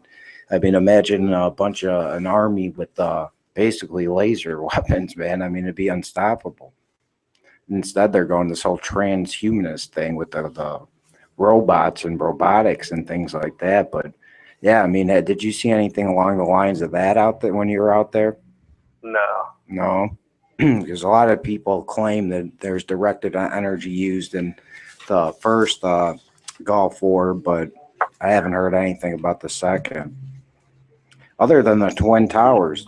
And that leads us into this question, actually. Joe, what do you think actually took down the Twin Towers? It's from Susan. Careful planning from both parties. She I think is alluding to like physically. Oh, well, that's what I mean. This is the thing about 9/11, and this is why I don't understand why people don't know it's an inside job. So many coincidences. I mean, the amount of coincidences that happen in that one day is a record. That many coincidences don't happen. When that many coincidences happen, that means both parties are involved. Mm-hmm. You know, in some kind of way. You know, the flights or the jets being moved to the West Coast, all this stuff. You know, there's no way that the bad guys would know every little possible thing to the T for one day. I mean, that's just impossible because shit changes so much. So there would have to be updated intel throughout that. But the word I got was, before the buildings went down, there was some like lower level parts that were evacuated, and they brought in a bunch of like government vehicles and people in like black suits or whatever. Oh, God. And during that time, the idea is that that's when they planted these charges. Yeah. There's no way. You got to think of like a hammer. When you drop a hammer down on a nail, the top part of the hammer, when it hits the nail, it kind of pops back up a little bit. Mm-hmm. What happens is where those planes hit the top of the towers, when that little bit of the tower started to fall, the whole building goes at free fall speed, and it just doesn't make sense. It goes against science in any kind of way, Mm-hmm. So like that would have crumbled and then hit the building and then slid off to the side That's what should have happened. Was the top part of the building would just crumble off to the side. Instead, the whole thing goes down at a free fall speed. So, you know, I've heard about people saying that there was some kind of satellite overhead. To that point, I don't know, but I know from talking to firefighters who were there when I was on this last trip to New York City for 9/11. Leanne McAdoo and I spoke to a firefighter, and he said that the metal was coming out like molten lava. Yeah, there's footage. Like of from the base of the building, and he said it was just mind blowing to see all the stuff coming out. So, you know, there was some explosions that definitely happened. People said they heard it. I had a cop come to me on September 11th this year, and he says he recognized who I was, and he was in uniform. He was like, "Hey man, I can't really say anything on camera." He's like, "But I heard explosions at the bottom of the towers before they fell." You know, and you know, we've all heard that in other documentaries from people as well. But it definitely is crazy to hear it from someone who was there in person. You know, so I do believe that there was a lot of foul play involved, and I don't believe a fucking word that our government says about it whatsoever. No, not even if they release those 28 pages, the truth actually ever. And the reason they're not doing it is because they know that they're gonna get they're fucked. Yeah. But watch this. Watch them release it after midterms. It won't fucking matter. Yeah, and it won't. It's just going to be the Saudi Arabian link, which almost everyone that has any common sense could tell you that there was one to begin with. But that's a whole nother issue. But yeah, I mean, a lot of people have been focused. I got that too. I mean, I've had that question asked to me on the show, and I've even heard things about, have you ever heard of the micro nuke theory? No, I just heard that the only thing that I heard different other than the demolition was there was a satellite that was overhead, I think, shooting a beam down. Yeah, dude. And that's what helped heat the core to help bring the buildings down. Yeah. You know, yeah. I mean, it's possible. Dude, I'm not saying Care Storm, Alex Jones's documentary. I was watching it the other night, or was it like 2 weeks ago actually? And I seen it like 3 different angles. It was weird, dude. It looked like could be like a drone or something. You couldn't see what it was, but there was like a physical form or something in the clouds, and it's like shooting, like it looks like a death ray type thing, bro. And then that's right when the towers like explode and go down. And I made a video of it on my page and played it, but the quality sucks, and it's just the one angle. But I'm gonna go back and record that because I've seen that on a few different angles too. And I've seen it in at least 3 different camera angles on that movie right there. So it's something I kind of want to look into because, yeah, I mean, even if they executed their plan right and hit the planes, both planes hit the towers, it still shouldn't bring down the building. There's never been another, skyscraper that's come down by fire. And the jet engine fuel just, I don't think, would cut it. And like you said, it's dustified. I mean, there's people that reported the bombs, and they actually found radiation in the soil. So I actually am thinking that the micro nuke theory might have some plausibility there. The weird thing about that even is the bottom, how the parking garage is intact. So, I mean, there's a lot of, there like you said, when both parties work together, to them, they hit the jackpot, basically. They did not. I mean, being in the military, man, we change passwords almost every day. We change, especially in operations, from day to day. You'll change your challenge and password, and you change so much stuff because you don't want the enemy to ever catch on to a pattern or anything like that. So based off how the military works, how the government has worked forever with dealing with stuff like this, with national security, that's when you have to look at it and go, all right, our government was involved with this, because there's no way I'm saying that these guys, flew over and hijacked all these planes and did all this shit without up-to-date, on-the-ground intel, hour to hour as things progressed and broke down to that happen. It's just impossible for these guys to have known all these different things. I knew the guy in Florida who helped train these guys to fly when they went down to Orlando, I think it was. Yeah. And they couldn't fly a fucking single engine Cessna to save their lives. Yeah. Meanwhile, they're going to negotiate a 747, through some pretty hairy terms, and then aim it into a fucking building. Yeah, if anyone's seen Jesse Ventura's conspiracy theory on the Pentagon, I mean, the skeptic guy goes and takes the same flight, and the pilots even say it's fucking impossible. But people just don't. People think about how they live their lives. Like they have their same password on their phone, their same passwords, and all their shit. You know, I had to use the AKO Army Knowledge Online, which is our database, our military database thing, and I had to change my passwords every so often. Mm-hmm. You know, everyday civilians don't have to do all that stuff. You know, the military is built to constantly keep your enemy questioning and guessing what's going on. But this day, for some reason, they were able to get every little possible thing right. Yeah. And millions of Americans actually believe this fucking story. Yeah. These are the same fucking Americans who will vote to let fucking babies up till 5 years old be fucking killed. These are the ones who will vote to allow Ebola to come into the country and let these fucking patients not be quarantined and go fucking to baseball games and shit. Yeah. I mean, it's the amount of stupidity. I mean, stupidity is rampant.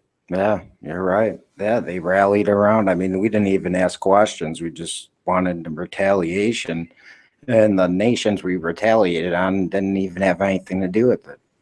And now we got the fucking Fox News saying that the SEAL who killed bin Laden, they're going to be airing this like 2-part episode. You hear about that? What happened? Don't tell me he's dead now. Well, no, that'll be soon, I'm sure. I was going to say, what about the book he wrote? This is the thing, though. When I found out, I think it was Tuesday or Wednesday. It was Wednesday. Wednesday, Fox News announced that a show called The Man Who Killed Osama bin Laden. I saw the Yeah, it's going to be hosted by a guy named Peter Doocy, whatever that guy's name. I looked at him. He looks like a little kid. But he's supposed to be hosting this thing. And it made me laugh because there's a website called Funny or Die, and there's an actual skit they did. And Rob Riggle is the guy that's the SEAL who killed bin Laden. And he has a ceremony with his commanding officer, and the guy's like, no one will ever know of your bravery. No one will ever know that you are the man who pulled the trigger that ultimately killed Osama bin Laden. He said, utter discretion is completely necessary. You're to tell no one, not even your family. No one will know of the brave or the heroism that you had on that night. Okay. And he goes, Roger that, total discretion. And then he goes, 1800 Zulu, and the guy's at a bar, and he goes, hey, I killed Osama bin Laden. And everyone in the bar goes, ah! Everyone starts partying. He's dancing around, and it goes like 2100 Zulu, a few hours later, and he's shit house. He's in his Navy suit dancing around, and his commander walks in and goes, hey, there's a volleyball tournament on base tomorrow at 0800. Are you going to wait? You didn't tell anybody about that thing, did you? That thing of super discretion. He goes, and this little lady walks up like, don't you know who the fuck this is? This is the guy who killed bin Laden. And then it cuts to a black screen and fades up. It goes, Sergeant blah, blah, blah, blah, died September, whatever, are killed by friendly fire. Yeah, I'm surprised he's alive, man. Well, they don't. This is the thing, though. They haven't released the guy's name, and what is this lady's name? She's a douchebag. The Navy commander of criminal investigation or whatever, Amy Derrick Frost. It says we can't even confirm whether or not this is the person who shot the fatal shot. So I'm sure there'll be some, bickering amongst sides whether or not this is a real person who did anything or yeah, not, I wonder. It's going to be interesting to see the tension that happens from it. But, it sucks to say if this guy is the real person who actually killed bin Laden and he goes out and talks, because right now the Pentagon is completely condemning any action by this guy. If he does it, that he's going to, basically get fucked over. Yeah, what, are they going to court-martial him? It just reminds me. They'll kill him. It just reminds me of that episode, and I just thought it was weird. So, on the Infowars Twitter page, I released the article right here about that, and then right after it, I released the video of Funny or Die. Dude, I mean, it sucks to laugh, but I mean, this is the thing though. Like, if he really did that, they're gonna take his ass out. yeah, I mean, it's stupid because then you're putting your like an X on your chest by like everybody just to come harass you, the media, people that are like terrorists that want to kill you. You got a lot of people that are going to be up your ass about a lot of different things. So it makes no sense to actually put him out there in that situation. I don't know. They're probably just going to have some actor, dude. It's going to be like Ben Affleck, like just like basically saying the the script that they went from day one when Obama and Clinton were in the war room scared and stuff. That picture is all fake. I mean, there's a lot of people that question whether that was a real mission or not. I'd like to know. What do you think? Yeah. You think they really got him that day, or do you think he was dead way before? Or? I remember the days that happened more clearly than many days. I was still in the Army. I was stationed.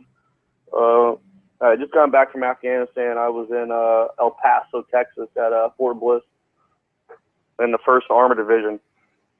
And I remember my roommate. I had a house off base. I remember my roommate. He comes banging on my door because he always stayed up late. I always went to bed early.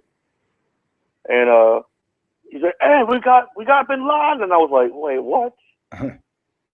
And I was like, hold on, just the other day, the president's polls are really bad. All this stuff isn't looking good for Obama. And all of a sudden, when everyone's at this, all-time low of hating this Lord and Savior that everyone likes to call him, all of a sudden he pulls his hat trick and gets a fucking Bin Laden card, pulls that out.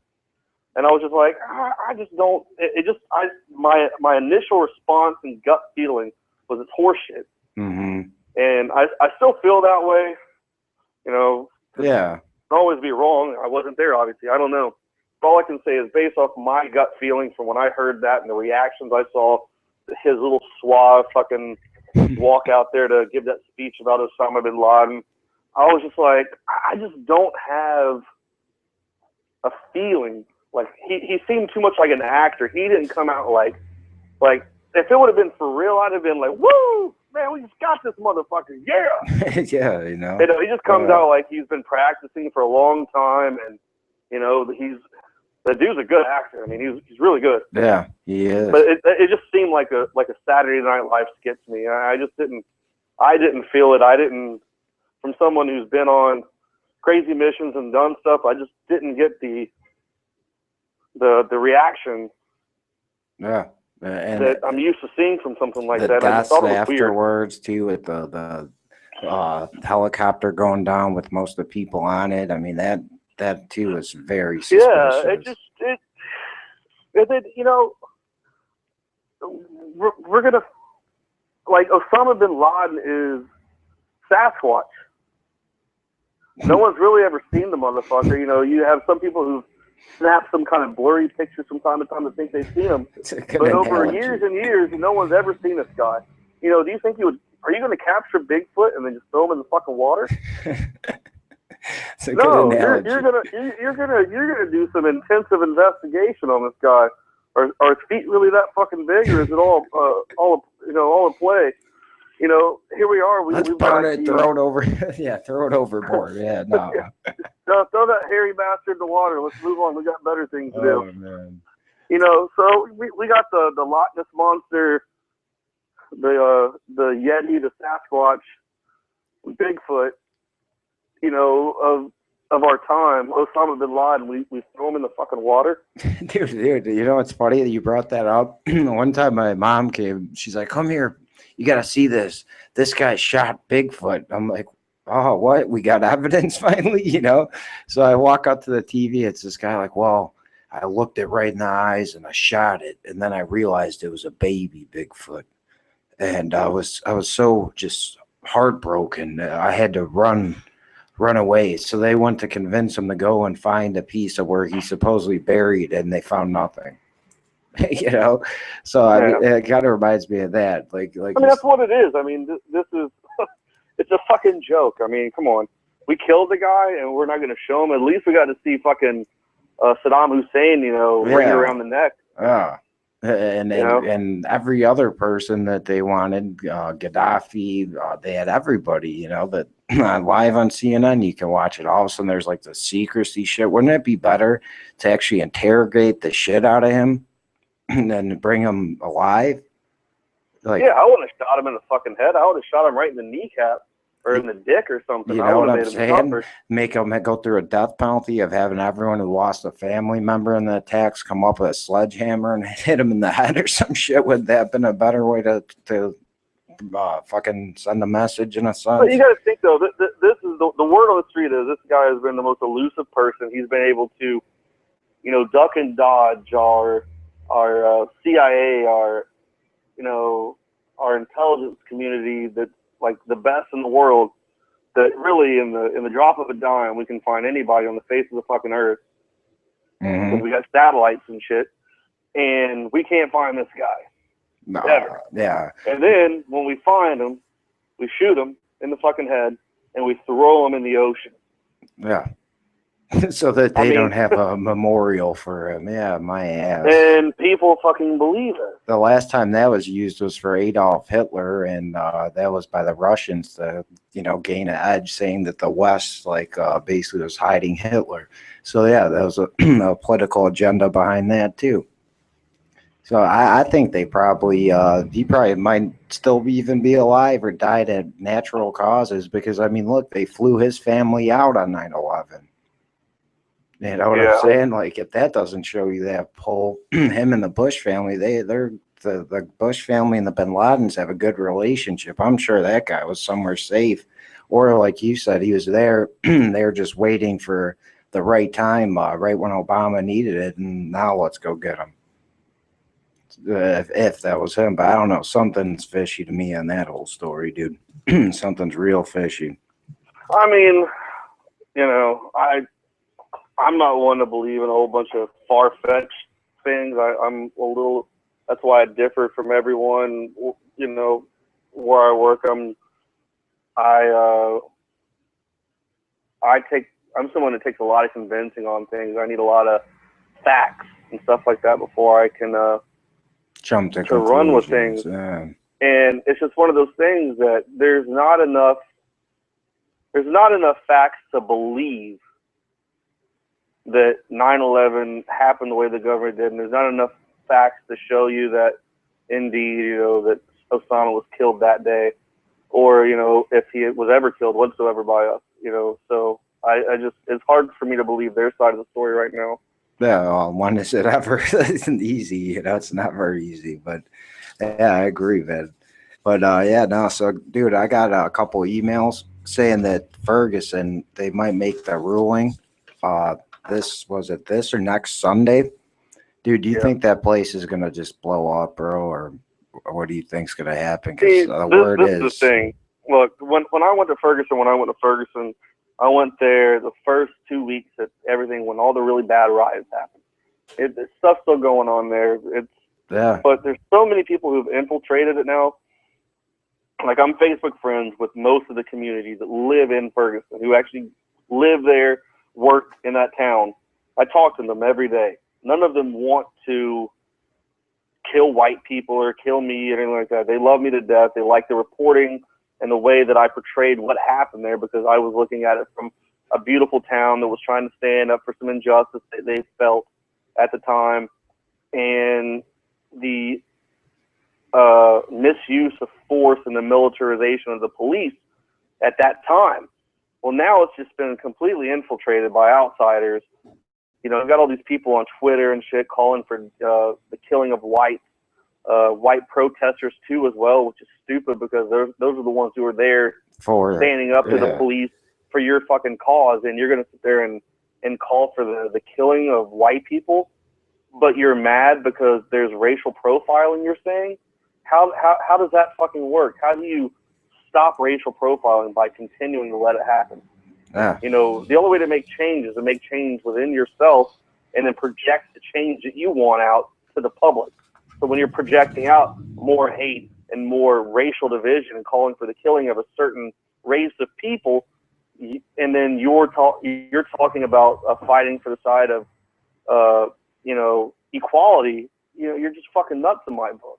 You know, I honestly, I don't even know if I want to go back because it's gotten so lost right now with the people out there. I just, and this is the thing though, this police officer, I wasn't there that day. You weren't there that day. And 99.99% of the people who have an opinion about the subject weren't fucking there that day either. So we don't know what really happened between the officer, Darren Wilson, and Mike Brown. But the way it's looking is it's going to go in favor of him, because it's going to show that there was a struggle inside the car, like he said, and that he feared for his life, which does give him the justification to use it. Now, this is the tricky part, is explaining the reason that many more shots were fired after that, as he was apparently running away.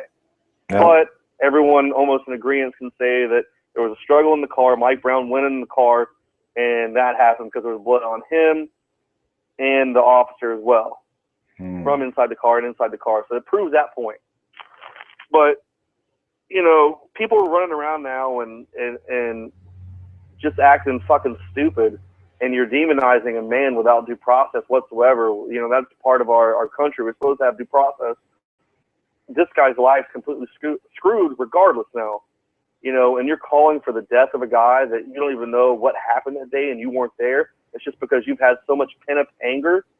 And this is your only excuse to release it on people. That's just what I don't like. You know. You know, if there was like some corruption involved and something like that, but right now things don't look fishy. And I even told Jakari and Josh when we left that second week, I was like, I think they're going to go in favor of the officer. And I was like, and it sucks because you're going to get some people that just want to be out here to be mad and be heard, and they just want a way to release their anger. And it's not directed in any way, because all the people who lived in Ferguson during that time were going home early. They would leave at like midnight and go, all right, we've said what we need to say. We're going to go home. We've got kids to take care of. I got work tomorrow. And they would leave. People who stayed with the outsiders.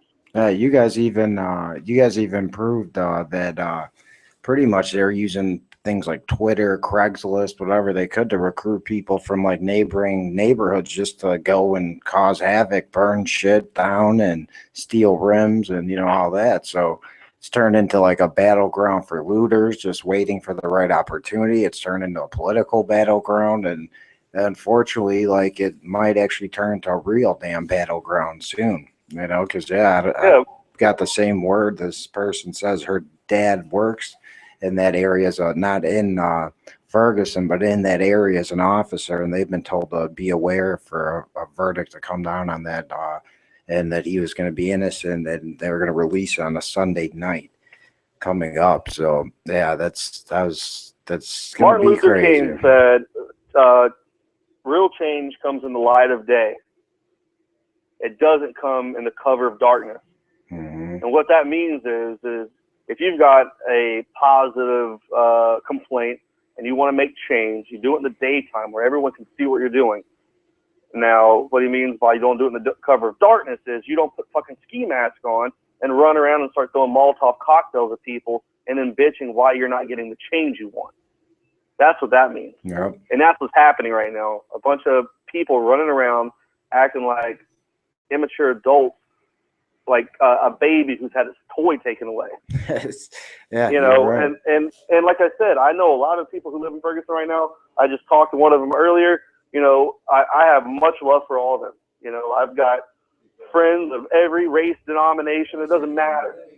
But just the actions that have been happening lately have just really upset me, and it just makes me question, you know, the cause. I don't even know if I want to go there. Yeah, everyone's taking a stake in it. It's like you know, you can't just go and cover it without actually even helping an agenda, because everyone's used this poor kid's death. And yeah, I'm not saying that his actions or, you know, or the police's actions are great. I'm not taking a side on either way, but everyone's like, you know, pretty much taking making his death taking a stand on it and like pushing their agenda. I feel sorry for the family. It's, you know, it's sickening.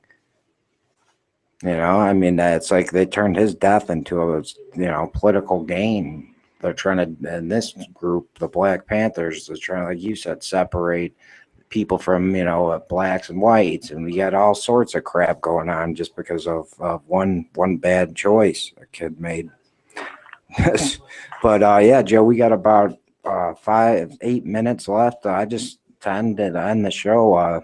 I'd like to hear your take on what's going on with Ebola, really, and this doctor that we were talking about last time you're on, and how he even was out more than we first talked about, and now we got this nurse like refusing quarantine. Like, what the fuck is going on with that, bro? I mean, I get tips, like 4 or 5 times a day of people claiming there's Ebola patients in a hospital in their town. You know, some of the hospitals seem legit when I call them. They go, no, you know, right off the bat, say no, we don't have anybody like that. You know, and mainstream media, you know, they're trying to. There's been a big lull. You don't hear much about Ebola that much. Mm-hmm. From time to time, they switch the in the news the past few days. But what you see, if you go to FedBizOp, Business Opportunities, where we contract out stuff or we put out an ad in the paper, basically, that's what FedBizOp is, like a Craigslist for the federal government. They put out an ad saying, hey, we need this and that. So there's been, $20 billion in secret purchases from the U.S. government in recent months. There has been FEMA, or the CDC purchasing body bags. You know, those plastic coffins that were in Georgia that everybody's talking about. Yeah. There was a guy who called me, and he works for a plastic molding company that FEMA contracted this company out to do with the 3D printing. Mm-hmm. They're child-sized coffins. Oh God. And it's a very large quantity and push, and they're the same type of things like the plastic for ones. that. But there's all our government saying, oh, there's nothing to worry about, you know. Meanwhile, scientists predicted up to 130 Ebola cases will be in the USA by the end of the year. So today is November 1st. You've got about 8 weeks. So in 8 weeks, they're thinking based off their numbers that they've seen and what's not being reported, that by then it should be 130. So, yeah, you know, that's conservative the with CDC, the troops, the CDC too. changes every day the link that the sneeze can carry Ebola, you know, and it went from hours to being on services to now, you know, days or whatever like that it can still be active, so to say. Yeah. So, you know, just this, like I said before, the entire handling of this by the CDC is a fucking joke. Yeah. And then they quietly switched that it can be airborne, that it's droplets could spread it when well, this is what I've been saying since the get-go. Yeah. It's all about the definition of the word airborne, and that's where they fucking screw people over at. That's where they're tricky. That's where they use that's fucking bureaucratic lawyer term shit that they get people with. And I said that from day one. I'm like, let's look at their definition of airborne, and let's look at the real threat, the real airborne, which is a fucking person in a room sneezing. I was like, because if you ever sneeze or see somebody sneeze and it's just cool enough, you can actually see the mist in the clouds. Yeah. It travels pretty fucking far. And when you're in a hospital and they have ventilation systems where it pumps everything across the ceiling in one direction into a filtration system, it can travel 30 fucking feet. Yeah, no problem. You know, so, you know, it's just crazy that, you know, they keep talking about, oh, it's in the science, it's in the science. Well, listen here, motherfuckers. You're ignoring science. You're ignoring the fact that something like that can spread through a sneeze, and that cloud of sneeze shit, whatever, can travel across the room. Yeah. You know, but now all of a sudden it makes sense to them. You know, it's another thing. Like, people, I don't understand how people can't see that our government does all this shit purposely, leaves the borders open, allows flights from West Africa to come in continuously, even though when every country almost out there that knows they have a large population of people that come from West Africa into the country, they're shutting those flights down, or they're stopping those visas, people from coming in, and we're allowing that to happen. I don't either. I really don't see how people don't. I guess it's just that blindless trust in the government, like, which came after really World War II.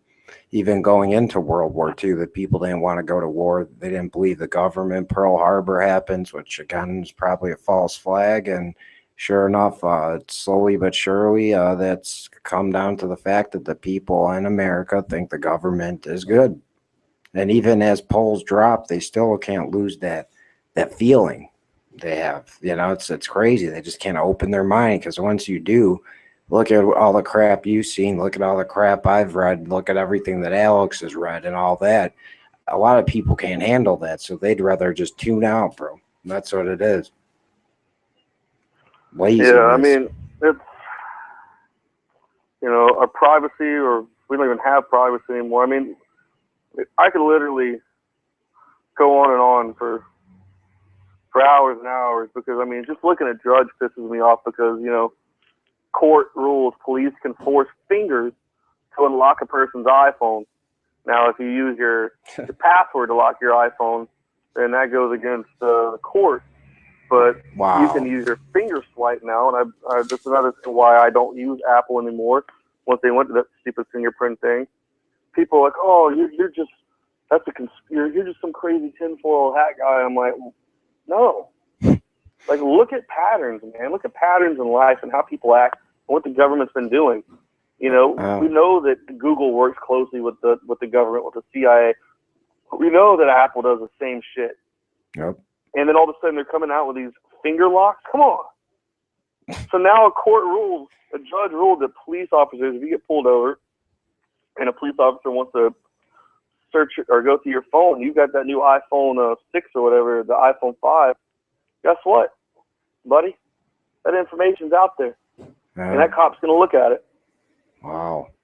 I never have owned anything Apple, and I'm proud of that. Yeah, a circuit court judge in Virginia has ruled that fingerprints are not protected by the Fifth Amendment. A decision that has clear privacy implications for fingerprint protected devices like new iPhones and iPads. You got to be kidding me. Nope. This is Judge Stephen C. Frucci. My God. So, fingerprints, how we're identified in the police systems now. I have no, oh my God. Are you kidding me? The Fifth Amendment? Like, what judge, is this judge on drugs? I mean, that's, how do you interpret that to not violate the Fifth Amendment? Well, I'm sure this person will get a boost in their position one day. Wow. Yeah, I'm sure a boost and a bunch of his wallet and bank account's going to get a boost as well. And if anybody that's listening right now, if you don't believe me, you want to check it out, it's at macrumors.com, and it's a Mac news source. But Drudge picked it up. It's one of the top links. Wow. And it's there. It's legit. It's real. We did a video on it yesterday. Leanne McAdoo did it. It's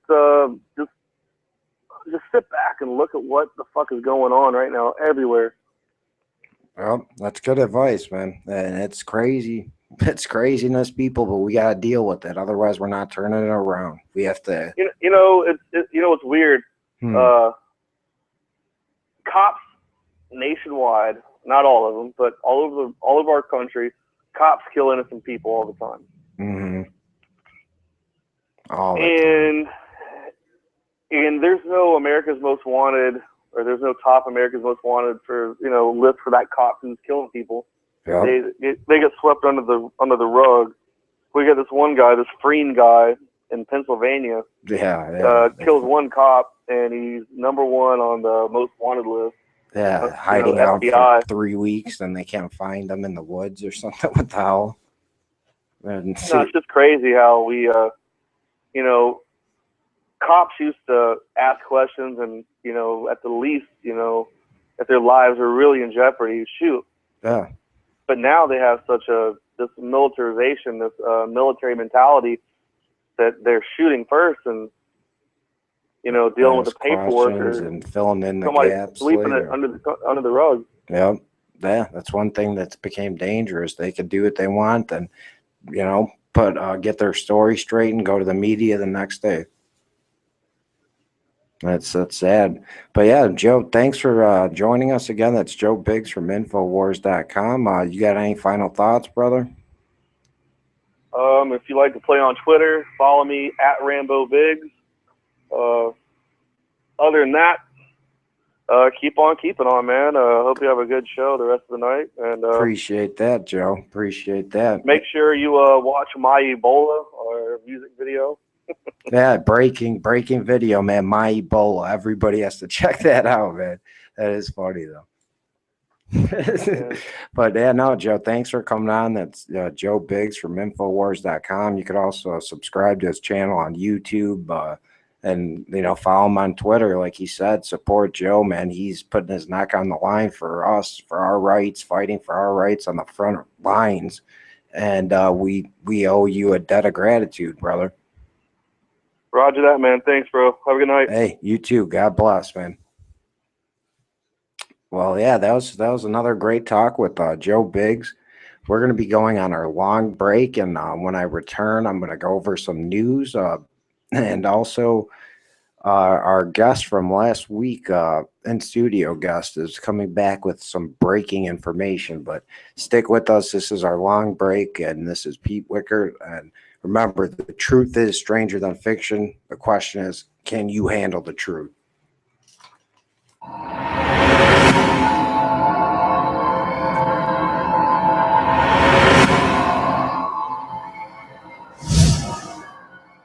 I'm Joe Biggs with Infowars.com here at the University of Texas in Austin. Now, there's a trend going around college campuses nationwide. It's all the new rave. Post-birth abortions. A lot of you probably never heard of that term. I know I hadn't until yesterday. Well, post-birth abortion is after the baby is born and up until 5 years old, when it's able to make decisions or is self-aware, you can still kill the baby. Now, I know that seems shocking. It seems shocking to me. But there's a lot of college kids around the country who agree with killing babies up into the age of 4 or 5. So I came out here today to find out whether or not UT agrees with post-birth abortion. Let's go see what happens. A lot of people, they have botched abortions. You know what that is? And what this is a post-birth abortion act of 2014. If you want to sign it or not. But you can take a look over it. And Stephanie, right? Mm-hmm. Thank you. Have a good day. You too. Thanks for signing the Post-Abortion Act.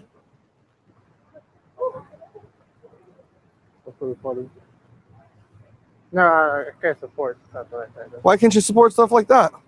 Because that sounds awful. Yeah, it does, doesn't it? Yeah. All right. Well, thank you for being that way. Hopefully more people agree that. That's the more the merrier. All right. The more we can help empower women. Hey there, how's it going? Hi. You want to help empower women? I'll just sign it. You'll just sign it? Okay. Well, it's all about empowering women. Okay. No, keep talking. I'm just signing a paper. Nice suit. Seems like you're hot in there. Nah. You look cool. You look cool. Yeah. Well, at least I'm alive. I made it. Yes. Unlike these babies who are going to die. For this. But in what context? Can I read it? Post-birth abortion. Women who have botched abortions, sometimes they fail, and it's to give them the ability to go ahead and go through with it after the baby's been born. Oh. So first of all, I don't even have a comment on this because it's ridiculous. Hey, so I'm glad you made that decision. Thank you. Because guess what? You have 3 students that go to the school that think that's a good idea. You might want to talk to some of your friends around here. What is it? It's to give women the right to have abortions. Okay. Sign away? Yeah, they're just post-birth abortions. Okay. So basically, a lot of abortions get botched. They don't work. Yeah. And the baby gets born anyway, so it gives the mother the opportunity to continue on with it. It's to help give women the right to make the decision to have a post-birth abortion if they want. Post-birth. Yeah. That means if there's a botched abortion attempt and it's still born, that they can still do it right away. Okay. All right. It's just a post-birth abortion. What does that mean? What does that mean is if there's a botched abortion and the baby's still born, they can just do it right then, terminate immediately. They're not doing that. No, that's wrong. An abortion if they want to or not. I already know what I'm saying. Thank you. Look, there's a camera up there, and I'm making sure that you're not an evil person. Look, you have a lot of students here. That's freaking ridiculous. Yeah, it is, isn't it? Like, who would sign that without, like, what? No, guess what? There's people who read this that says they're allowing kids up to 5 years old to be killed. What? Like, no, look, this came out in a college please tell fix. me that you do not agree with this. Oh, of Because, course like, not. I have a huge issue with No, this. Like, no, that's you're why we're really out here. making me so angry that people are signing. Like, these people are horrible people. Yeah, and people all over. It's embarrassing. No, it's not. You should feel that way. You know, it breaks my heart every time someone signs this thing. Oh, man. Okay. So thank you for being a good human being. I appreciate it. Sorry. Yeah, high five. What's your name? Mila. Mila. Nice to meet you, Mila. Do you support abortion? Yeah. Okay, well, this gives women the right to have post-birth abortions, and you can look it over if you want, or just sign away. It's up to you. So what are you going to school for? Nursing. Nursing, huh? Okay. What are you going for? Government. What? Look at you. What are your aspirations? Yeah. Yeah? You're going to be honest and tell the truth and nothing but the truth? So help me God. Yeah? Okay. Well, that's what we need. All right. Thanks. Just making sure I'm signing the right thing. Look. Thank you. All right, I got to write this down. Future politician. I'm just reading it. Yeah, cool. Check it out. Okay, that's really weird. What? The person that signed before me has the same last name as me. How you said, Bainter? Yeah. She's going to be a politician. You're going to be a musician. Got it? You already got schedule? Seconds. Come on, just sign my petition to give women the right to have abortions if they want to. Come on, hey. It's post-birth. For Brent.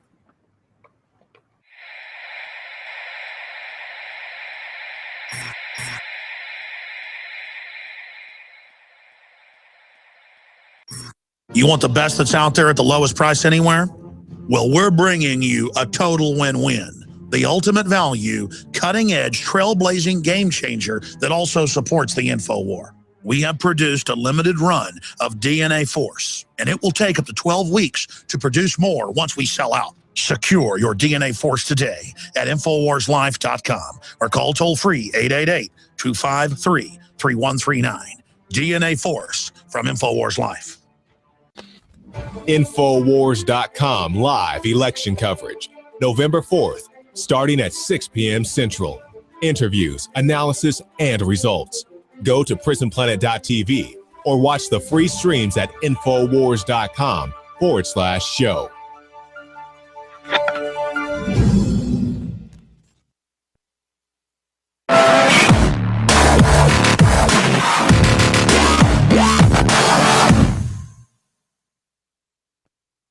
Joe Biggs goes out and does Man on the Streets every week here in Austin, Texas, down at the University of Texas and other areas.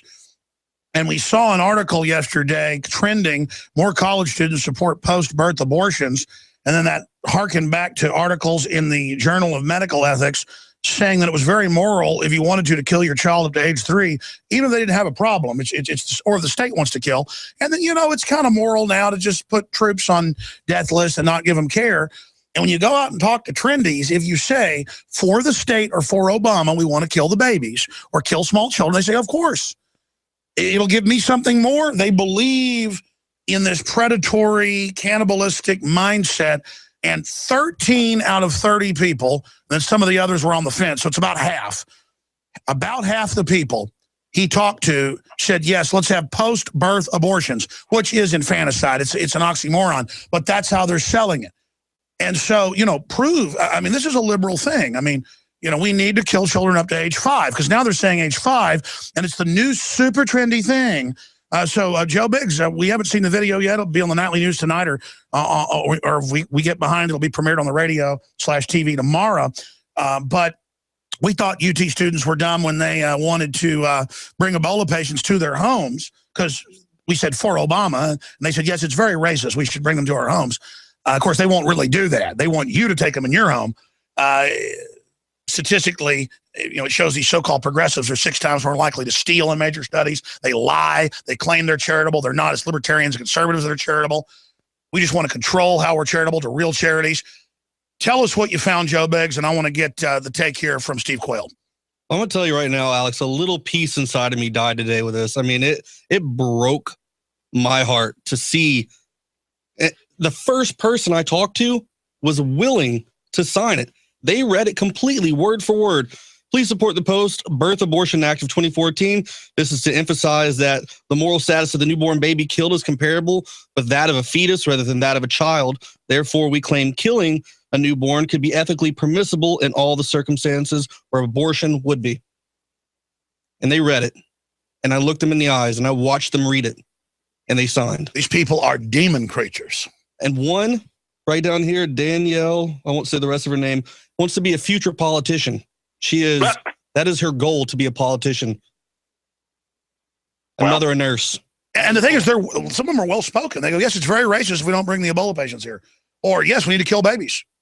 My stomach was churning the entire time. It took every ounce of me to hold it back. When I heard that half of them did it, I said, have Biggs keep asking questions and then get mad at them, because I knew you'd want to. I said, you got permission. So if you want to go back out next week, have more of them do this, and then just tear into them. Say, what is your problem? How would you like to die? Well, some of the ones who refused to sign, as they walked away, I was like, thank you. Thank you for proving that there's some humanity left out there. Did anybody get mad at you? I had one person, this girl, she didn't sign it, but she walked away and was so upset she started crying. She has a soul. And people started walking up and she was screaming as tears are coming out of her eyes, don't sign that petition. Don't sign that petition. And I had to stop what I was doing and walk. Wow, she doesn't want to kill children. What a weirdo. She has a survival instinct. She has a tribal survival mode. She probably wants our progeny to have space bases and control their destiny. She probably wants us to win and not be destroyed by Google and Microsoft. How dare her? She sat there for 10 minutes. Like, it makes me want to tear up. Like, she's like, please don't sign that. Please don't. Did you get an interview with her and explain to her it was? I talked to her afterwards, so we have that on camera. But I mean, she's like, please don't tell me. That's a whole other tape, yeah. Please don't tell me you support this whatsoever. And I was like, no. I was like, but there's a trend going around in these major campuses. Well, they're teaching it at Princeton and Harvard. And well, they're teaching. They got death lists for veterans, man. Yeah. They won't even give them heart surgery if they're 50 years old. And up to 5 years old, they say, because up until a child is 5 years old, they're not self-aware. They go, well, how far can you remember back your first memory? Most people say 5. And then now, notice they're arguing that we're not conscious anyways and are just robots by stimuli, that it's all nature, not nurture. See, they always tell us we don't have a soul while they quest for immortality. They know we got a soul. They're soul suckers, and the way to suck our soul is to get us to believe we don't have one. I had one guy, when I told him, I said, hey, do you want to help empower women? Give women the right to have abortions post-birth. He goes, oh, that just sounds crazy. I don't know if I could do that. I was like, well, at least read it. Then he reads it and signs it. You know? Steve Quayle, what do you make of this? Well, they love death rather than life, and let's do another survey. Have Joe go out and say, do you believe that since so many college students are graduating without a job, that we should have a euthanasia bill to basically take away the college students who are looking for a ask job? that next. Yes, and in order to make way for those who are still in college that then will have the opportunity to have a job. They'll sign it. Well, I was thinking about having 2 and having this one, and if they refuse to sign this, be like, do you support or will you sign this, saying that you would kill the people who are willing to sign somebody? It's ridiculous. No, but Steve's idea is great. I bet half of them, just usually half, will sign to kill 55-year-olds to get their job. You got to think of this. It took me 45 minutes. 45 minutes, that's it. To get 30 signatures. To get the half of 30. Talk to 30 people and get half. That's 2 minutes apiece. Yeah, that's mind-blowing. I mean, it took so much. I was bouncing up and down trying to be positive, and all I wanted to do was just scream because I couldn't believe the first person who walked up to me signed. You are watching the best of the Alex Jones Show, weekdays from 11 a.m. to 2 p.m. Central. Watch live at Infowars.com/show or become a member of InfoWarsNews.com and help us take resistance to the next level. All right. You're live with Pete Wichert, and this is The Truth is Stranger Than Fiction. And I have a special announcement with a special guest. I'll let you introduce Jose. Yeah, Rodriguez. Jose Rodriguez. I accidentally, this is, if you don't remember from last week, a guy, teenager, we'll say, the youth of this country that is not asleep, that is awake and aware. And Jose today is going to come on and break a story that he has about Ebola. And then we're going to break down some news quick, and that's going to wrap up the show. But Jose, thanks for coming on again, bro. Thanks, man. And let's dig right into it. Tell us what you got. Well, I was lucky enough to receive a link to Google, which is a patent. And I read it first, just to see if it was legit, and it is. It's the human Ebola virus species and composition and methods thereof, which is basically the patent for Ebola. It blew my mind. And just to give you the abstract information, let me zoom in. My bad. It's over for you. Composition and methods including and related to the Ebola Bundigo virus, Ebobun, are provided. Compositions are provided that are operable as immunogens to elicit an immune response or protection from Ebobun challenge in the subject, such as a primate. Inventive methods are directed to detection and treatment of the Ebobun infection. So basically, a primate similar to a human. Human, exactly. So very similar. And inventors: Jonathan S. Towner, Stuart T. Nickel, James A. Comer, Thomas G. Kizek, and Pierre E. Rollin. And applicants are Jonathan S. Towner, 5 more. Export citation, BIB Tex, EndNote, and Refman. So break down, what does that mean to us? Basically, claims are an isolated HE Ebola virus compromising a nucleic acid molecule comprising of a nucleotide sequence. Basically, they've got it down packed. It's patented. They got it down to the T. Basically, once you get down to the nucleotide sequences, you've got. Yeah. It's there. So this is pretty much assuming that they purposely released it in a sense. Yeah, I don't want to, say like you did this, but it's in a sense, because there's a lot of people in Liberia that think that they did. Mm-hmm. So that kind of goes to show you that there might be some truth into that. Exactly, and virus doesn't just pop up out of nowhere. And then here's the thing: how did they guess how it would morph? That they have the vaccine already, where it's coming into production. I mean, you can't guess a morph of a virus. Exactly, you can't guess. So now that added on with this, it's pretty heavy. It's pretty compelling that. And have you noticed that nobody's died here? But out in Africa, it's crazy. Yeah, thousands of people per infection per day. Yeah, there's people that think it's a race bioweapon. It can be. It is. So it is. That that's a possibility. It is. For people who don't know, a bioweapon is any type of virus, anything that will affect the human biology in any sort of way. To kill or exterminate, in a sense. That's what they're doing. Exactly. The proper name is eugenics. Yes. And then to send the army, and Wayne Madsen, he made a good point. Our first guest, I didn't get to bring this up with them because he was short on time. Mm-hmm. Cuba, have you heard of them sending the doctors and things like that? No. They're sending their top doctors in to help fight Ebola. We send our troops.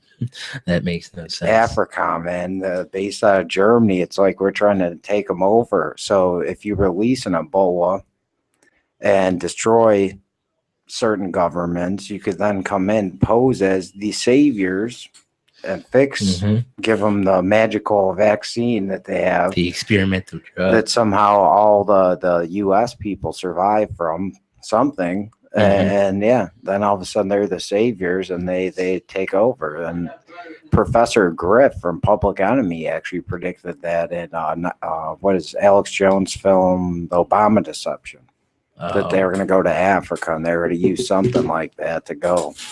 Yeah, it's makes sense. They have does. a lot of resources there, and you take out the population, then you come with this like magical, almost like vaccine to fix it, and you're the saviors. Exactly. Then It's too good to be true. To just, oh, hey, we got a cure. Yeah. You know? And they're not that generous. Just go around, hey, we have a cure for some. We're going to give it to the people unless there's a goal. Exactly. And, you know, it's not to, you know, go against our government or whatever, but they're selective.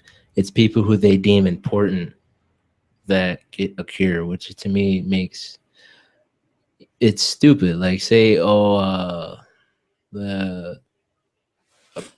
apocalypse, or I've had a guest on that was developing easy water, this thing that like rejuvenates your like organs.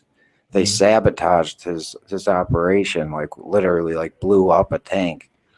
That Jeff Harvey, the great guy, sent my mom some things to take too and stuff for her condition.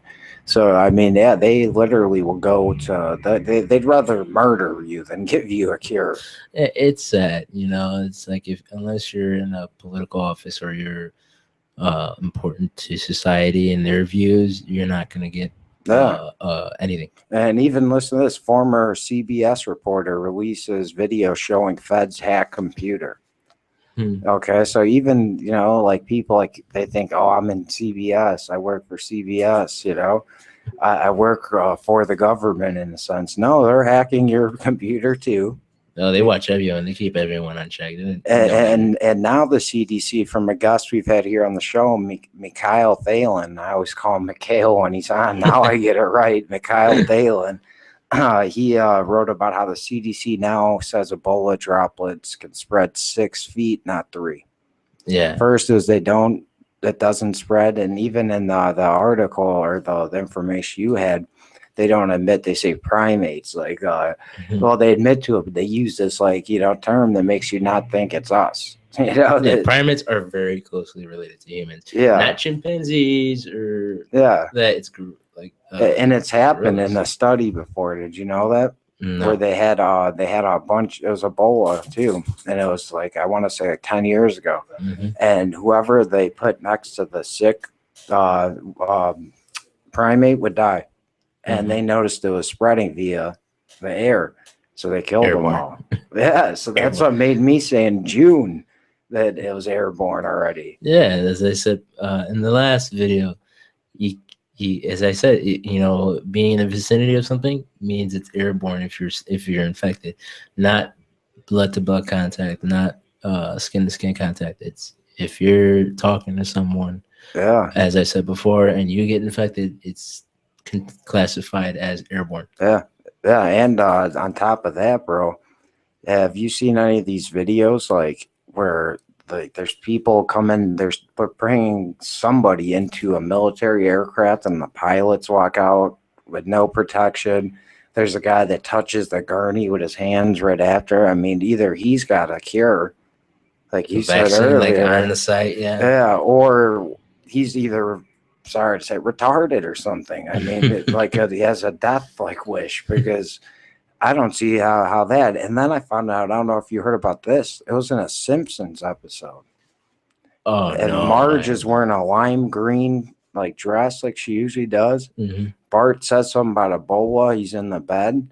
And then all of a sudden now all the workers have lime green gloves. The guy who got diagnosed had a lime green shirt. Like there's all these lime green like connections. It's really weird. Oh, the Simpsons loves their and that was before. Yeah, Simpsons, the creators of Simpsons love their political satires. Yeah. That's how cartoonists do it. Political satires. the Family Guy show, the Yeah, with the American Dad Boston show. bombing. Yeah. All the shows, people just think, oh, it's comedy. No, it's a lot of political satires. Yeah. Number one show that does it, we all know, is South Park. Yeah. South Park loves that stuff. Oh, yeah. And it's funny, but, you know, again, they're still sending a message. They're warning you like in advance. Like that's how they like to operate too. It's like they can't just like stab you in the back. They got to tell you before that, hey, I'm going to stab you in the back, and then they stab you in the back. You know, the same motion. Least expected. Yeah, but they're like vampires. You know, it's like they have to first actually tell you what they're going to do. It's like, I'm going to kill you. You know, like. It's like, hey, I got this gun. Guess what it's for? You know, and that's sad, but it's true. But here's some news you'll be interested in. Pentagon funds vaccine to counter airborne exposure to Ebola. DOD considers Ebola spreading through air as a severe threat. Of course. What took so long? Yeah, of course. And then protest, here we go, CDC to purchase body bags in anticipation for more Ebola deaths. That's what Joe Biggs just mentioned. UPS, I believe, was the company with Paul Joseph Watts, and they ordered something like 70,000 hazmat suits, some 750,000 or some crazy number. Kind of shows they're hiding it till after the election. Exactly. You know? Yeah. Then we have protests against Obama, and Ebola in Chicago goes viral. There's a video up, someone dressed up like Obama with a hazmat suit on, posting Ebola stickers everywhere with his like sign, Obola, not Ebola, Obola. Yeah, well, it's come to that where our president is being compared to killer disease, killer virus. Well, it's America now. I know we could say what we want, but it's kind of sad that our president is, hiding stuff. Yeah, well, that's kind of a given, but linked to Ebola, whether he likes it or not. Yeah, forever. that's bogus. That's what you get for not shutting down flights and closing the borders, brother. That's what you don't get. And we're speaking from Chicago, and you know what he accused us of? Voter fraud. He said that in Wisconsin recently that, you could go vote all week. You could vote all week, but I'm not saying over and over again, this ain't Chicago. Oh, yeah. That was a long time ago. So he just admitted he screwed us over when he got elected here. Even though he's from our city. Yeah. And then there's people that walked out, and there's people that are like, Chicago love in the background. I'm just teasing you, Chicago. That was a long time ago. Yeah, you said it. Now you really can't take it back. Yeah. And now we have you heard of La Raza, the race? They're like the new, I'd say they think they're from Mexico. They think that most of the American Southwest actually belongs to them, and it's over a fictional group, and they're like a gang. And a lot of the people that get deported end up joining it because they're in the prisons there with them for a little bit till they get deported, you know? The prisons are always the easiest place to get recruited. And these people like literally posted up all these websites where you could go and vote as many times as you want with no ID and stuff. So I mean, it's getting sad that our president's supporting breaking the law, like, and then we have these other groups that are going to use it to their advantage when that is voter fraud. And I don't think there's any clean vote anywhere anymore.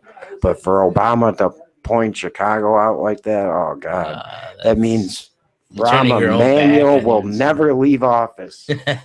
he will soon go as King Rahm Emanuel. Go back to the royal hierarchy. Yes. Just for Chicago, though, we're gonna have a king, and I don't even know if he has a wife or boyfriend. It's one of the two. Though there would be a queen or a junior king or a prince. Oh God.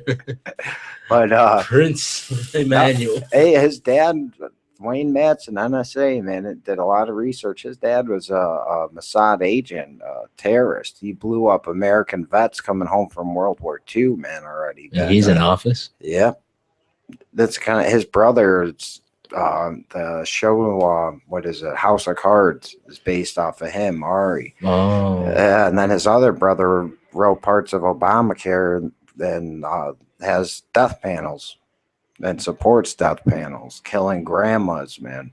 Killing people like basically off in stealth, putting them on a secret little list, you know, not giving, like my buddy Joe Biggs. He got blown up 3 times in Iraq and Afghanistan twice in one day. He goes to the VA. He's coughing up blood. He has internal bleeding. They tell him come back 6 months later. He goes back 6 months, come back another 5 months. It's basically a secret death panel. Came out even in mainstream news, you know. You can't sit there and shove people off like that. They're gonna blow a whistle. Yeah, it happened, but as far as I know, Joe lost all of his benefits, even his pay, just for doing his job as a reporter.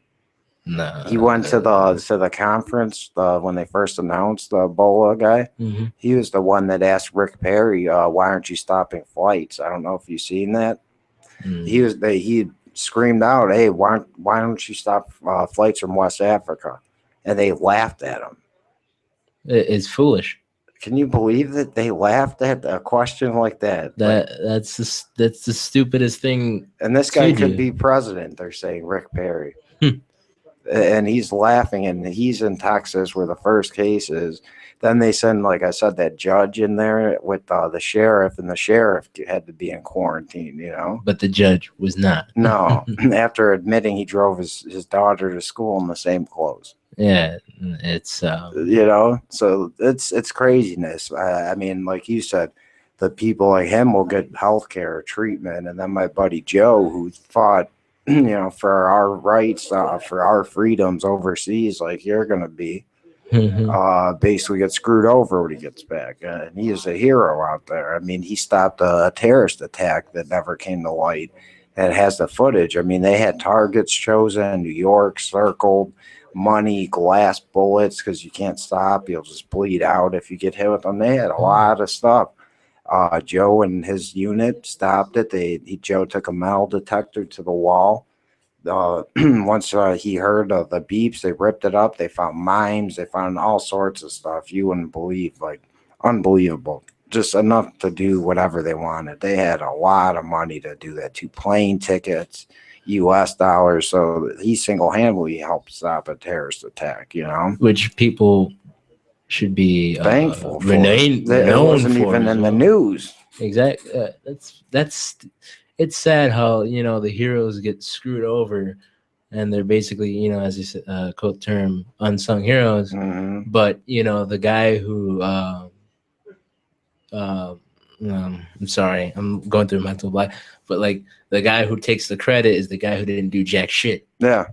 That's stupid. That to me is completely, basically fraudulent. Yeah, just like most presidents are like, yeah, I served and this and that. The only one who really did have combat was, I don't think, George Bush. The second, the first George Bush was a World War II fighter pilot. The other Bush lied about it. There's a few other people lied about their military activity, you know, because it gives them an advantage. Well, the truth of the matter is, like you said, the real people, the unsung heroes, are the ones who we should be electing, because they're the ones who have dealt with the chaos and made order out of it. And right now we're living in chaos, and we need someone to make order of it. And Wayne Madsen earlier said he would be willing to run for office in 2016. Now, that would be mind-blowing, man. Him and Jesse Ventura on the same ticket. That would be huge. I got to email. I'm going to email Jesse. I'm going to get this going. I'm going to get the ball rolling. What? Some stupid shit will happen. Suddenly they get blacklisted or something like that, and they can't do jack. Well, yeah, Wayne had to leave the country because for a while because they were going to kill him, you know. And Jesse is off the grid in Mexico doing his show. So, yeah, you're right. And say Wayne ran as vice president, they wouldn't want to kill Jesse because Wayne would be like just the same. But Jesse wanted Howard Stern, so that way they wouldn't kill him, so that Howard Stern wouldn't run.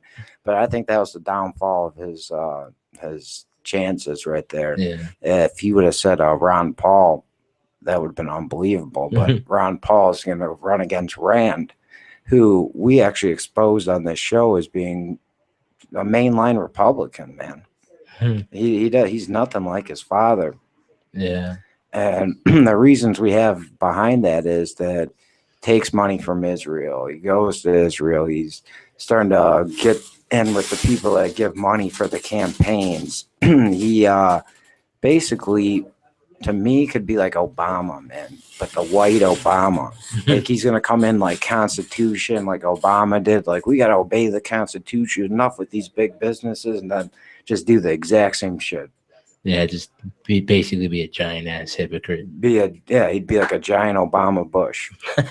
Because Bush did the same against Al Gore. He's like, whose business is it for the U.S.? Why is it our business to go around and tell everyone how to live their lives? And Flashback. Flash forward, like what, a year, 2 years. You're either with us or you're with the terrorists. You know, I mean, we're gonna bring Katrina to justice. Yeah. Oh, she's a hurricane. Yeah, and then listen to that too. We'll leave. You know, we won't warn anybody. Just you know what? They could go to the Superdome.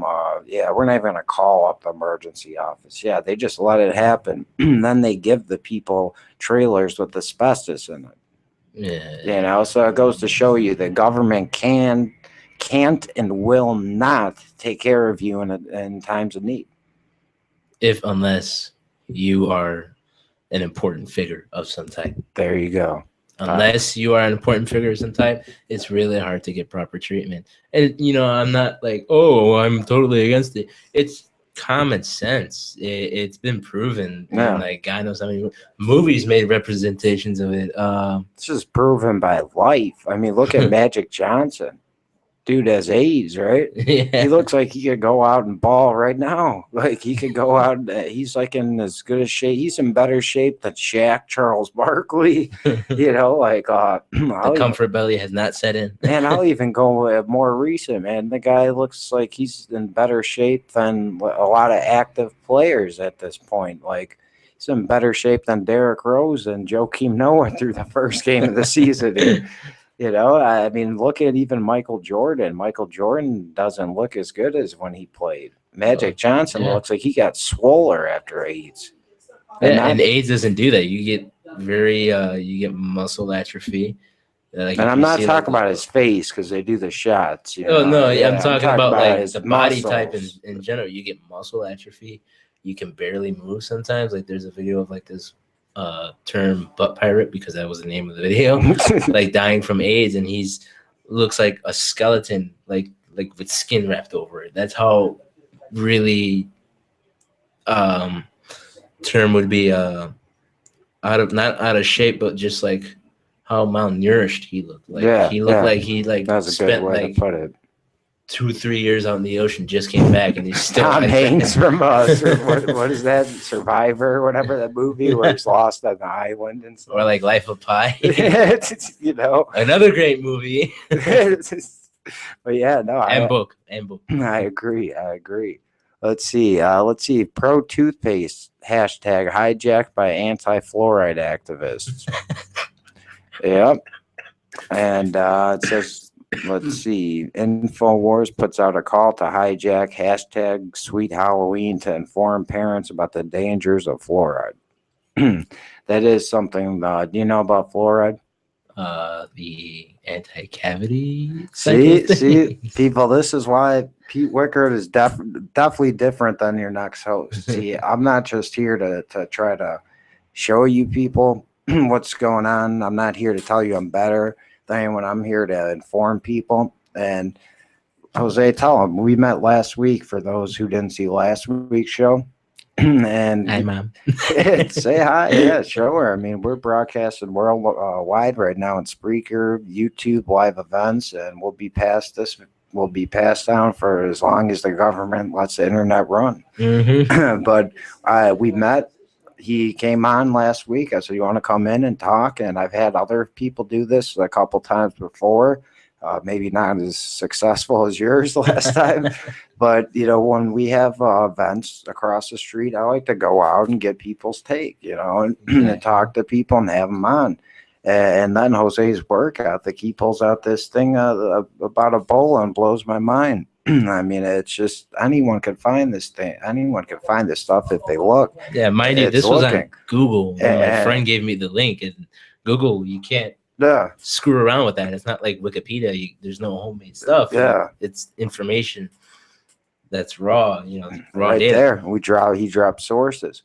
That's the kind of shit I like because everything we talk, I got an article backing up a government document, and this is where we get to fluoride. I want to tell you something about this, man. It makes me afraid to brush my teeth. Fluoride was used first by the Nazis. Okay, they would put it in the streams that are flowing towards Russia, and the people would drink the water. And it's also a main ingredient in Prozac. Oh yeah, that drug. Do you remember the first Batman movie? From Chicago, where what's his name? Let's see. Batman basically has his mentor come back. In the League of Shadows, and they burn down his house. Okay. And they try to blow Batman up. Begins. I know what you're talking about. They all people are all going crazy and stuff like that because he's basically poisons the water. It's the Scarecrow's fear toxin. I know what you're talking about. Yeah. So yes, I love Batman. You know how you were talking earlier about them letting us know, there you go. That's fluoride. And what that does, it makes you more subservient. That's why Hitler did it, is to make it easier to take over these lands. So why are we being drugged? Our water, our toothpaste, so much stuff has fluoride in it, man. And it kills your brain, bro. It kills your brain. And that's not counting hydrofluoric acid, the gum like you offered me earlier, aspartame. I mean, these are poisons, man. These, like I don't know if people know there was a big old news thing on it a couple years ago where baby formula had arsenic in it. That scared the shit out of so many people. You're right. And arsenic is like, and fluoride too. Yeah, and arsenic is like supremely deadly to all life. Yeah, basically, it's in all gum. You can't find gum without it. I guess like there's a certain like chemical. It's like sweet and low or something like that. Yeah, where it was like one. It was one. It was one like atom away or something like that from being rat poison. Yeah. And a lot of people actually don't know that. Like, I'm just an average kid, don't get me wrong, but I like to do research and stuff. I read. A lot of people, tell people your backstory quick and your plans again to go go to the Navy. I'm a U.S. Navy future sailor for reference, and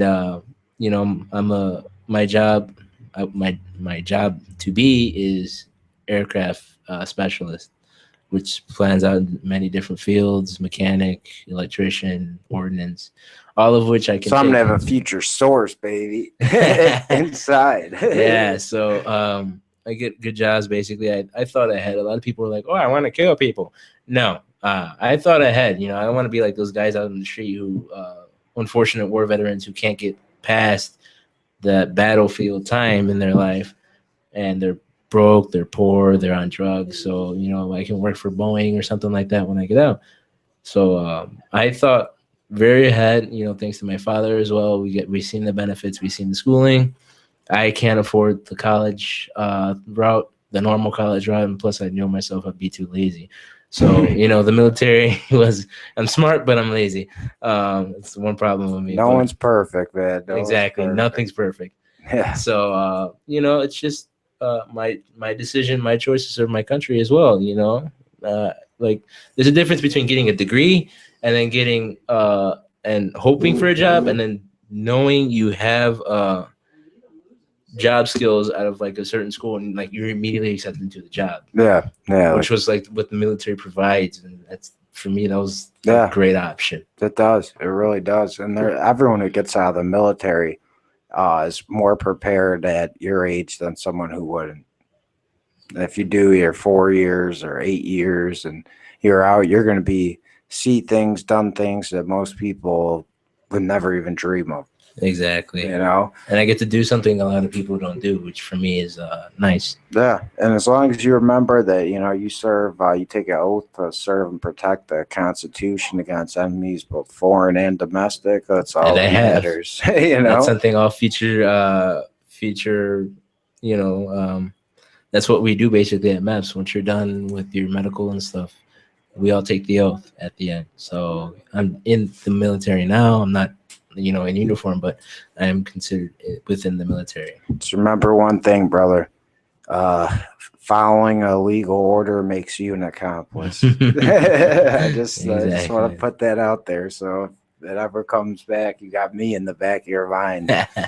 Exactly. Don't do it. It's the truth is stranger than fiction. With Pete Wichert. Don't do it. Yeah.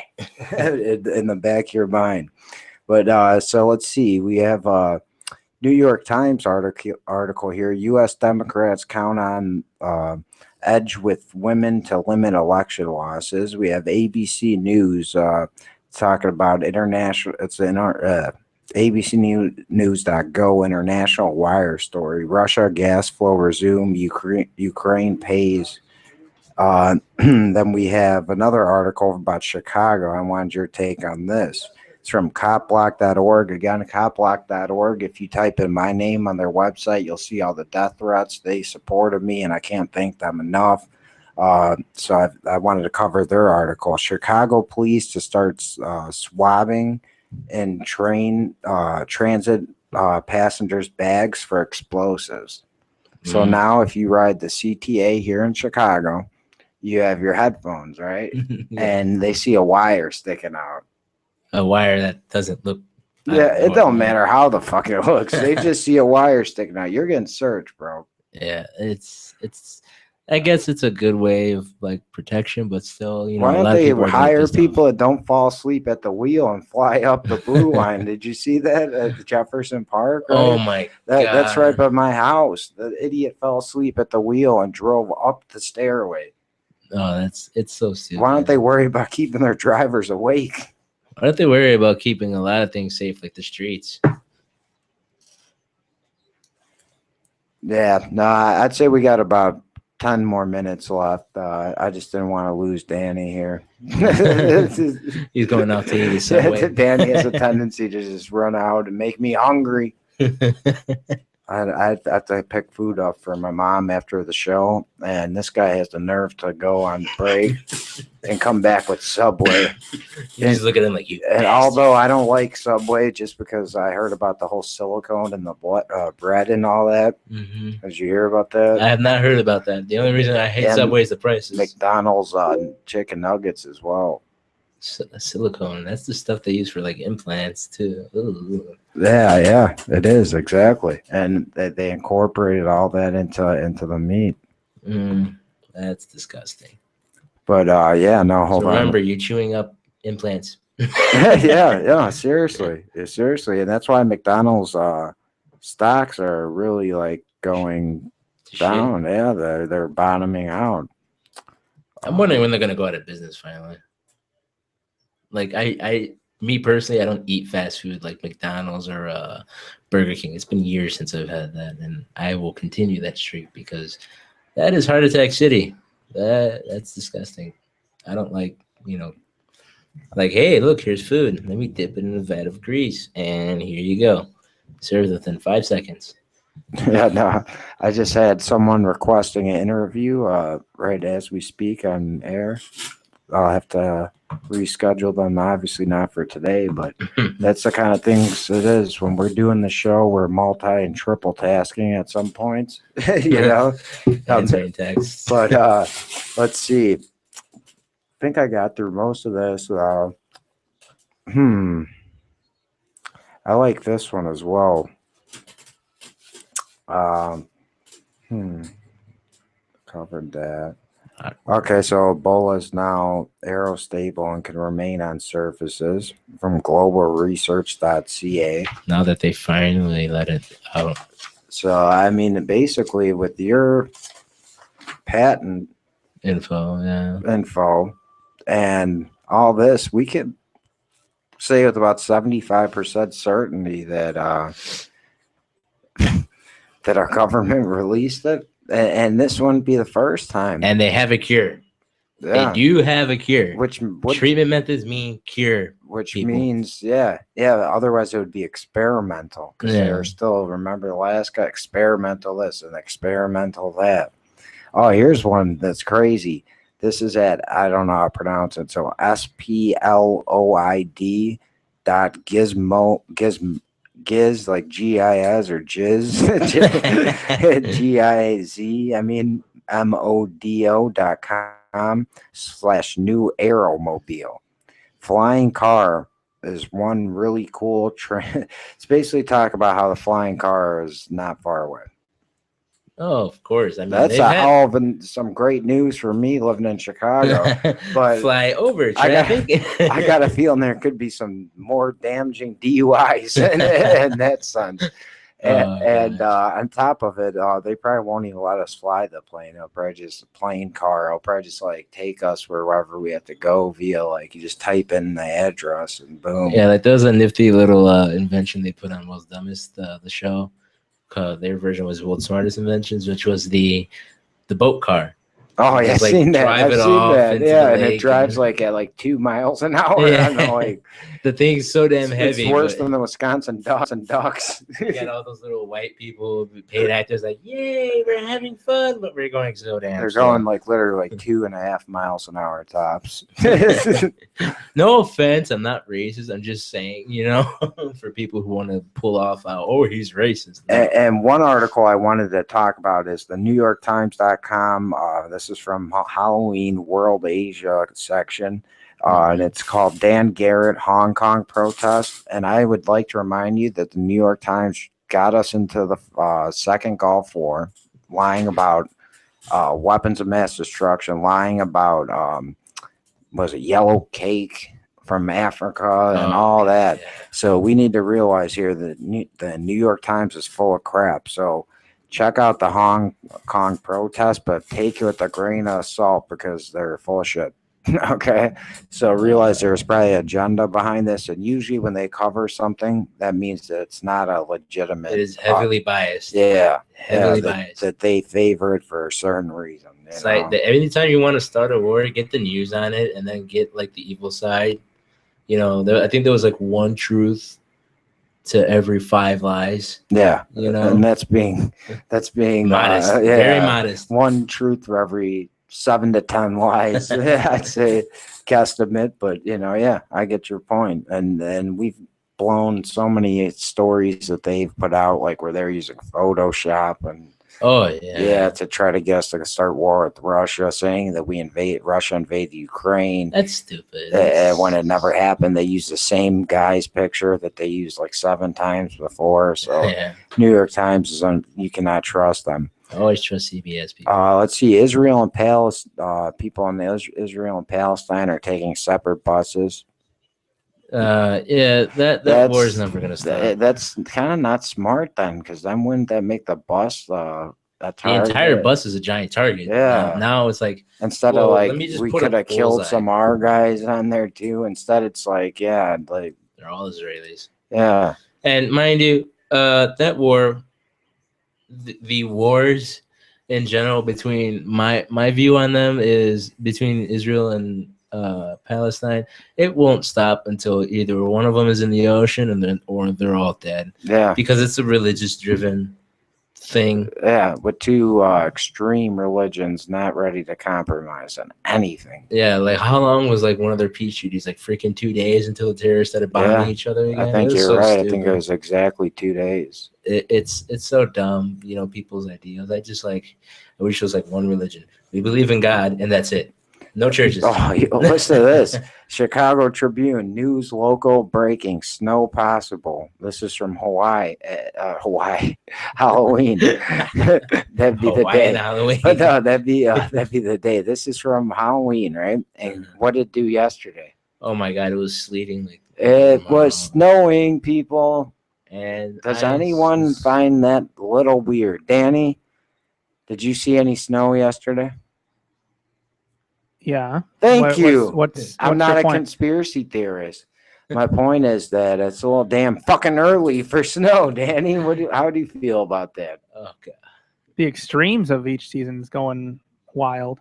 I mean, I know, like last year when we had that bitter cold, Mm-hmm. You know, it Australia is- was having the hottest summer ever recorded. Yep. What was the So I'm- degrees? I don't know. If you know. The average they- degree was the highest on record. I mean, there were animals falling out of the trees, just dying of heat. Yep. Yeah, heat strokes. So, do you think Al Gore could fix this, Danny? Well, we need to get down to why there's an extreme now. Not it's. I know why. A little innuendo. You know why, Danny? Because the shifting of the Earth has changed, and the sun is the main cause, not us. And our stratosphere, our layers up there are being like basically. Well, they did say that the hole in the ozone has stabilized. Everyone said it's getting bigger, and they've actually found evidence that it's not. It's about the same size as it was when for they about the last blew up the decade. hydrogen bombs in space for no reason. Yeah, to cause nice it. little fact here. But naturally, we've gone through cycles over time. Yeah, the global warming. I love my not astrology, but astronomy teacher. My good teacher, Mr. Barsky. When I was in Lakeview High School, great guy. He knew his stuff. Global warming, with Al Gore and stuff, he's like, oh, the people cause it. The carbon or the carbon will always have spikes. It naturally has happened since like the beginning of time. They've been recording this. What they'll do is they'll go in the summer to the ice caps, and when they're melting, film it and be like, and polar bears can't swim. No, they can. It's bullshit. Because excuse my Oh, my you can French, say whatever the hell but you want. there's been spikes, and yes, there've been highs and lows, but it's not like dawn of time, on Earth. Yeah. It's been like the lowest ever. No, Yeah. it's there has been global warming before. Oh, it was It's hot not because when of we were us. growing up, and then now it's going to get colder for another Yeah, 10 and, years. Then it's going to get hot again. Yeah, because the North and South poles, they're melting Yeah. a bit, but because of the sun and stuff. But what it's really doing is also all that warm air is pushing all the cold air down to the middle of the Earth, the Mhm. equator, Yep. which is why the extreme weather is happening. as And we they're see it messing now. with the jet stream.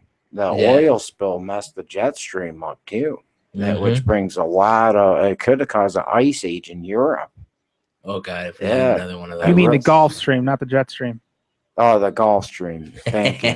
See, I need that. The Gulf Stream is the stream of water that goes up the east coast of the United States and then goes out to Europe. Yes. The jet stream is the upper level. They're probably wind currents. fucking that up too. But no, thank you for that slip. I appreciate it. Danny, I need you to be on that all the time because it's been a long week, and the conditions here are very cold. Yeah. So we As you can need see. we need our Danny to come, and I like that. Just hit me with when I'm wrong about something. Tell me. There's a slip of the tongue, and I thank Danny. He's the man. Danny. Alex Jones is another word for him, but Danny's the man. But we got What are you saying, Pete?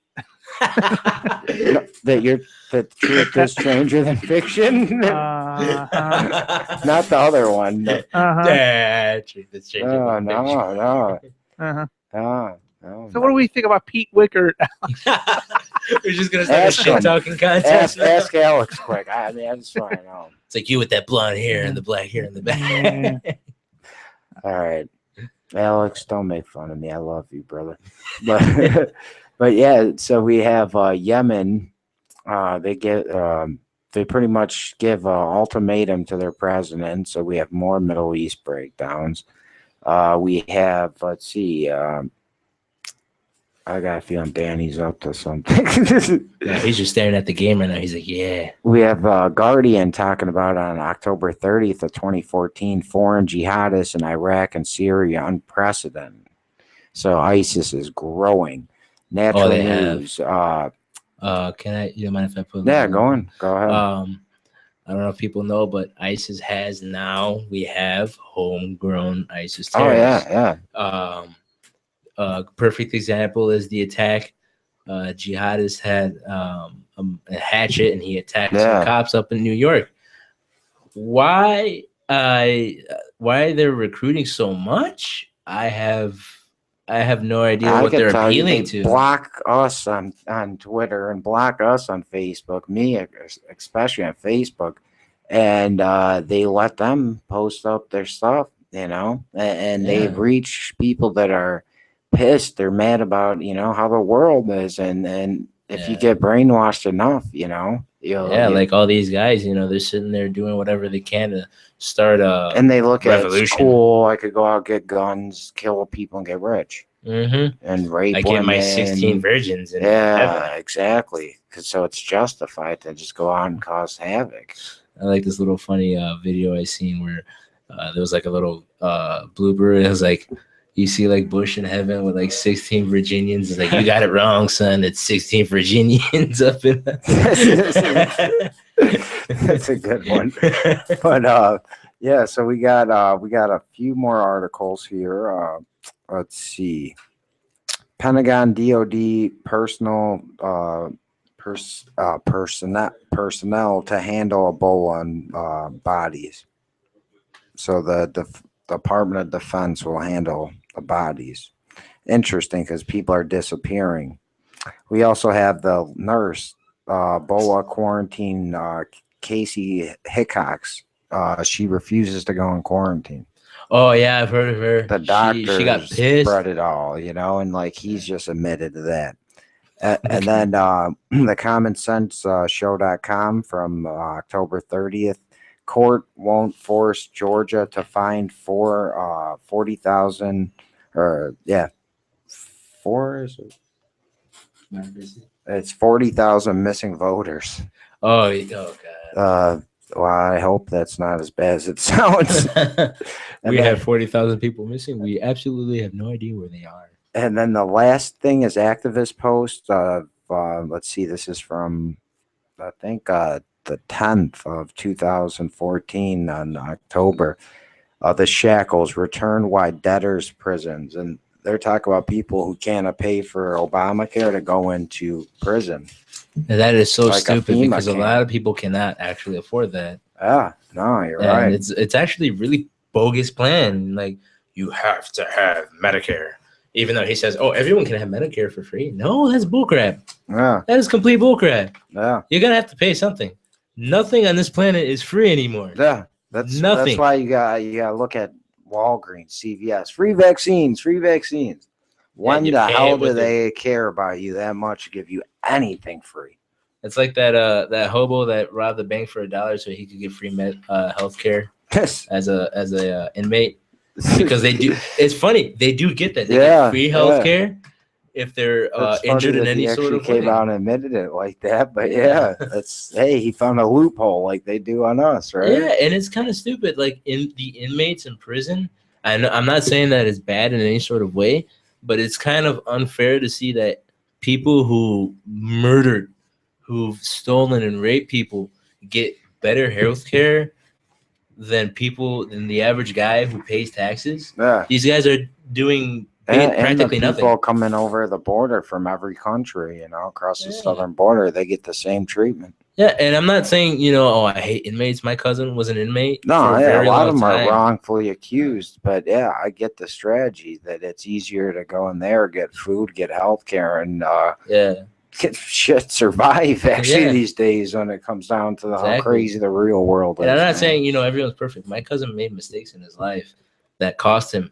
Like, he went in jail when he was 16. This guy came out when he was like in his 40s. Oh, wow. A lot of time. Yeah, that he spent a good time of his life in there. He had a hard time, but he's doing really good now. He's got a job. I love my cousin. He's a great guy, but unfortunately people make mistakes. But it's sad that inmates get better healthcare than us. Yeah. Hence the term why a lot of people like Europe so much, Canada, because they get free freaking healthcare. Yeah, we're like one of the only industrialized nations that actually have to really pay for our healthcare, even though it's Affordable Healthcare Act. That's unaffordable. Yeah, it's so. Welcome to politics. The Patriot Act is unpatriotic. If you're rich, you're gonna get health care. And If you're yeah, average or lower, tax you're not gonna get breaks jack and all shit. that, and we'll pay the taxes. But yeah, no, I mean, in conclusion, you got anything else you'd like to bring up, Jose? Nothing. Just hi mom, hi dad. Sorry for the cursing. But. See what happens. You show up near The Truth is Stranger Than Fiction and Slam Internet Radio here on Milwaukee Avenue, and you got something to say, Pete Wicker will put you on air, and Jose will be helping us out a lot in the upcoming future. See, because he loves the show, and I appreciate his work, and especially breaking the story, and I appreciate Wayne Madsen, and I'm telling you, check out his book, which you can find in order on his page, the WayneMadsenReport.com. Go to Infowars.com, check out Joe Biggs' reports, like, share, and comment this video. Please feel free to, edit stuff out, take clips. If you want, do what you want, man. Freedom, that's what we're all about here. Share my show. I don't care. And people, for those who don't believe me, with this patent stuff, or with people who just seem generally, what do you call that term? Pessimistic. There you go. Pessimistic. Just, search it up for yourself. I'm just disprove us. Disprove us. Try to. Yeah, no, that's what we're not saying trust us. Try to disprove us is what we're saying. Go and look it up. If you can find better stuff, just let us know. We'll put it on air. Yeah. And again, my email address is petewichert@att.net. That's PETE with no spaces, WICHERT at att.net. Please email me fan questions, booking information, and if Seth Davis gets in contact with yourself, he also works for me, and please, you can book through him or me, or donate through myself or him. And I'd like to have Jose come on full time. I just would need some resources and funds, and you got to pay people. Yeah, well, I start my job next week, so hopefully I get a steady. But one thing I'd like to say again, thank you to the guests, thank you to the fans. We're out here fighting for you, and share the word of liberty, spread the word of liberty. Let's call Obama out for his actions. Let's call the CDC out for their entire government. Yeah, the entire government, and let's make a list, and let's hold them accountable for their actions. And this is the beginning of a new month, and let's make it a beginning of a new year after next month, and let's start cleaning house day after day, week after week, month after month, but until we have this country turned back around for the better. Exactly. People, just little input. We wonder why the government there's always two sides to every coin, yes, but why in God's name can't they agree on one thing? Yeah. When there's something better for the people, the Republicans or the Democrats are always going to be like, well, no, because we want our terms, because we want to get rich and all this other stuff. There's no profit. Screw the profit.